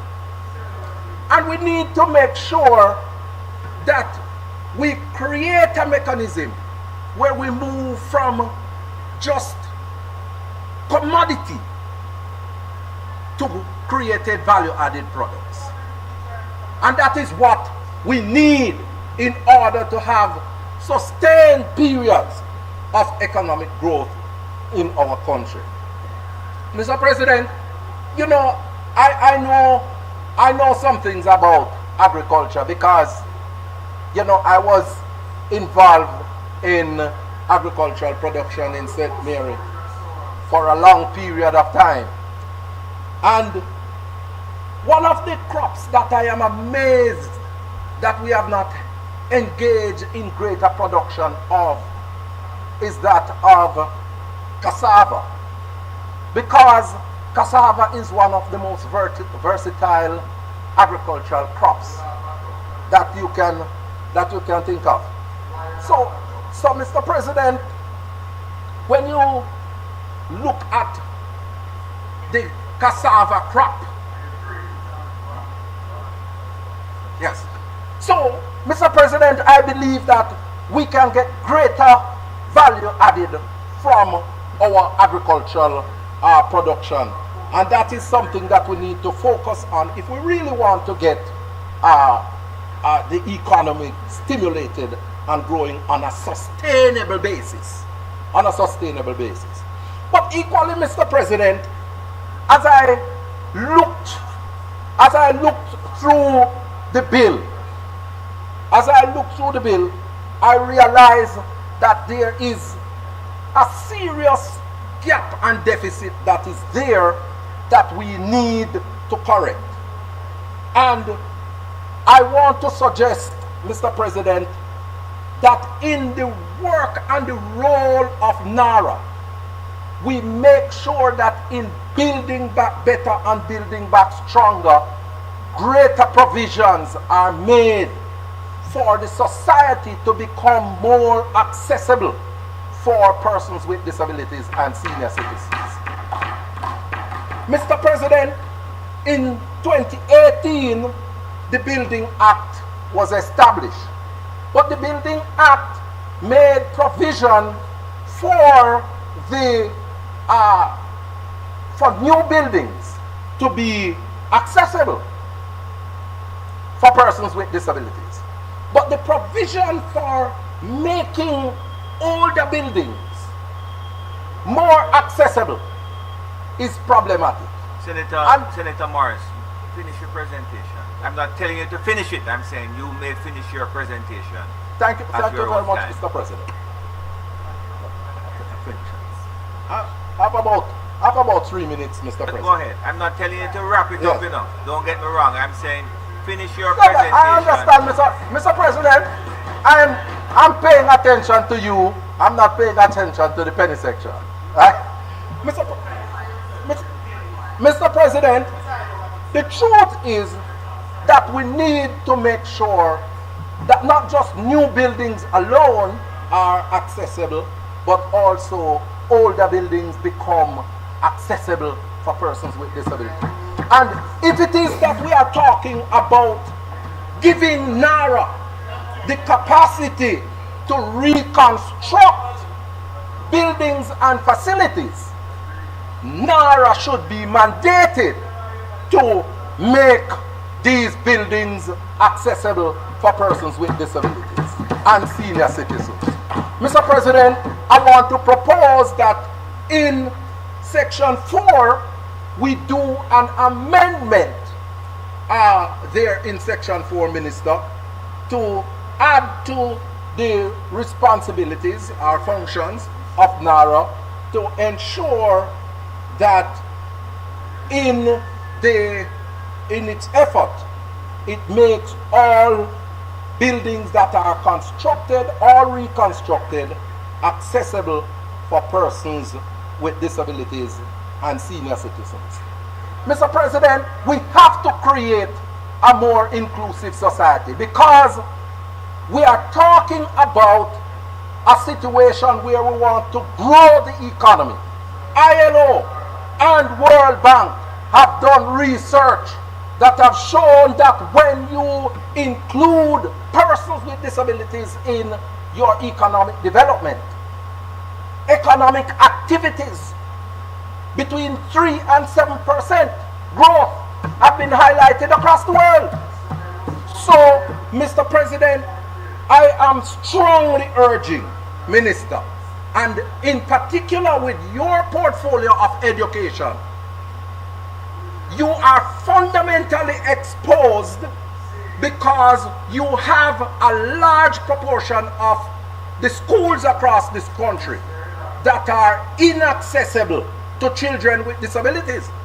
And I am telling you that if we don't make those institutions accessible, then you might end up in a whirlwind in terms of lawsuits from parents of children with disabilities. So it is incumbent upon you to accommodate that amendment, to make sure that NARA have that responsibility to make buildings accessible for persons with disabilities.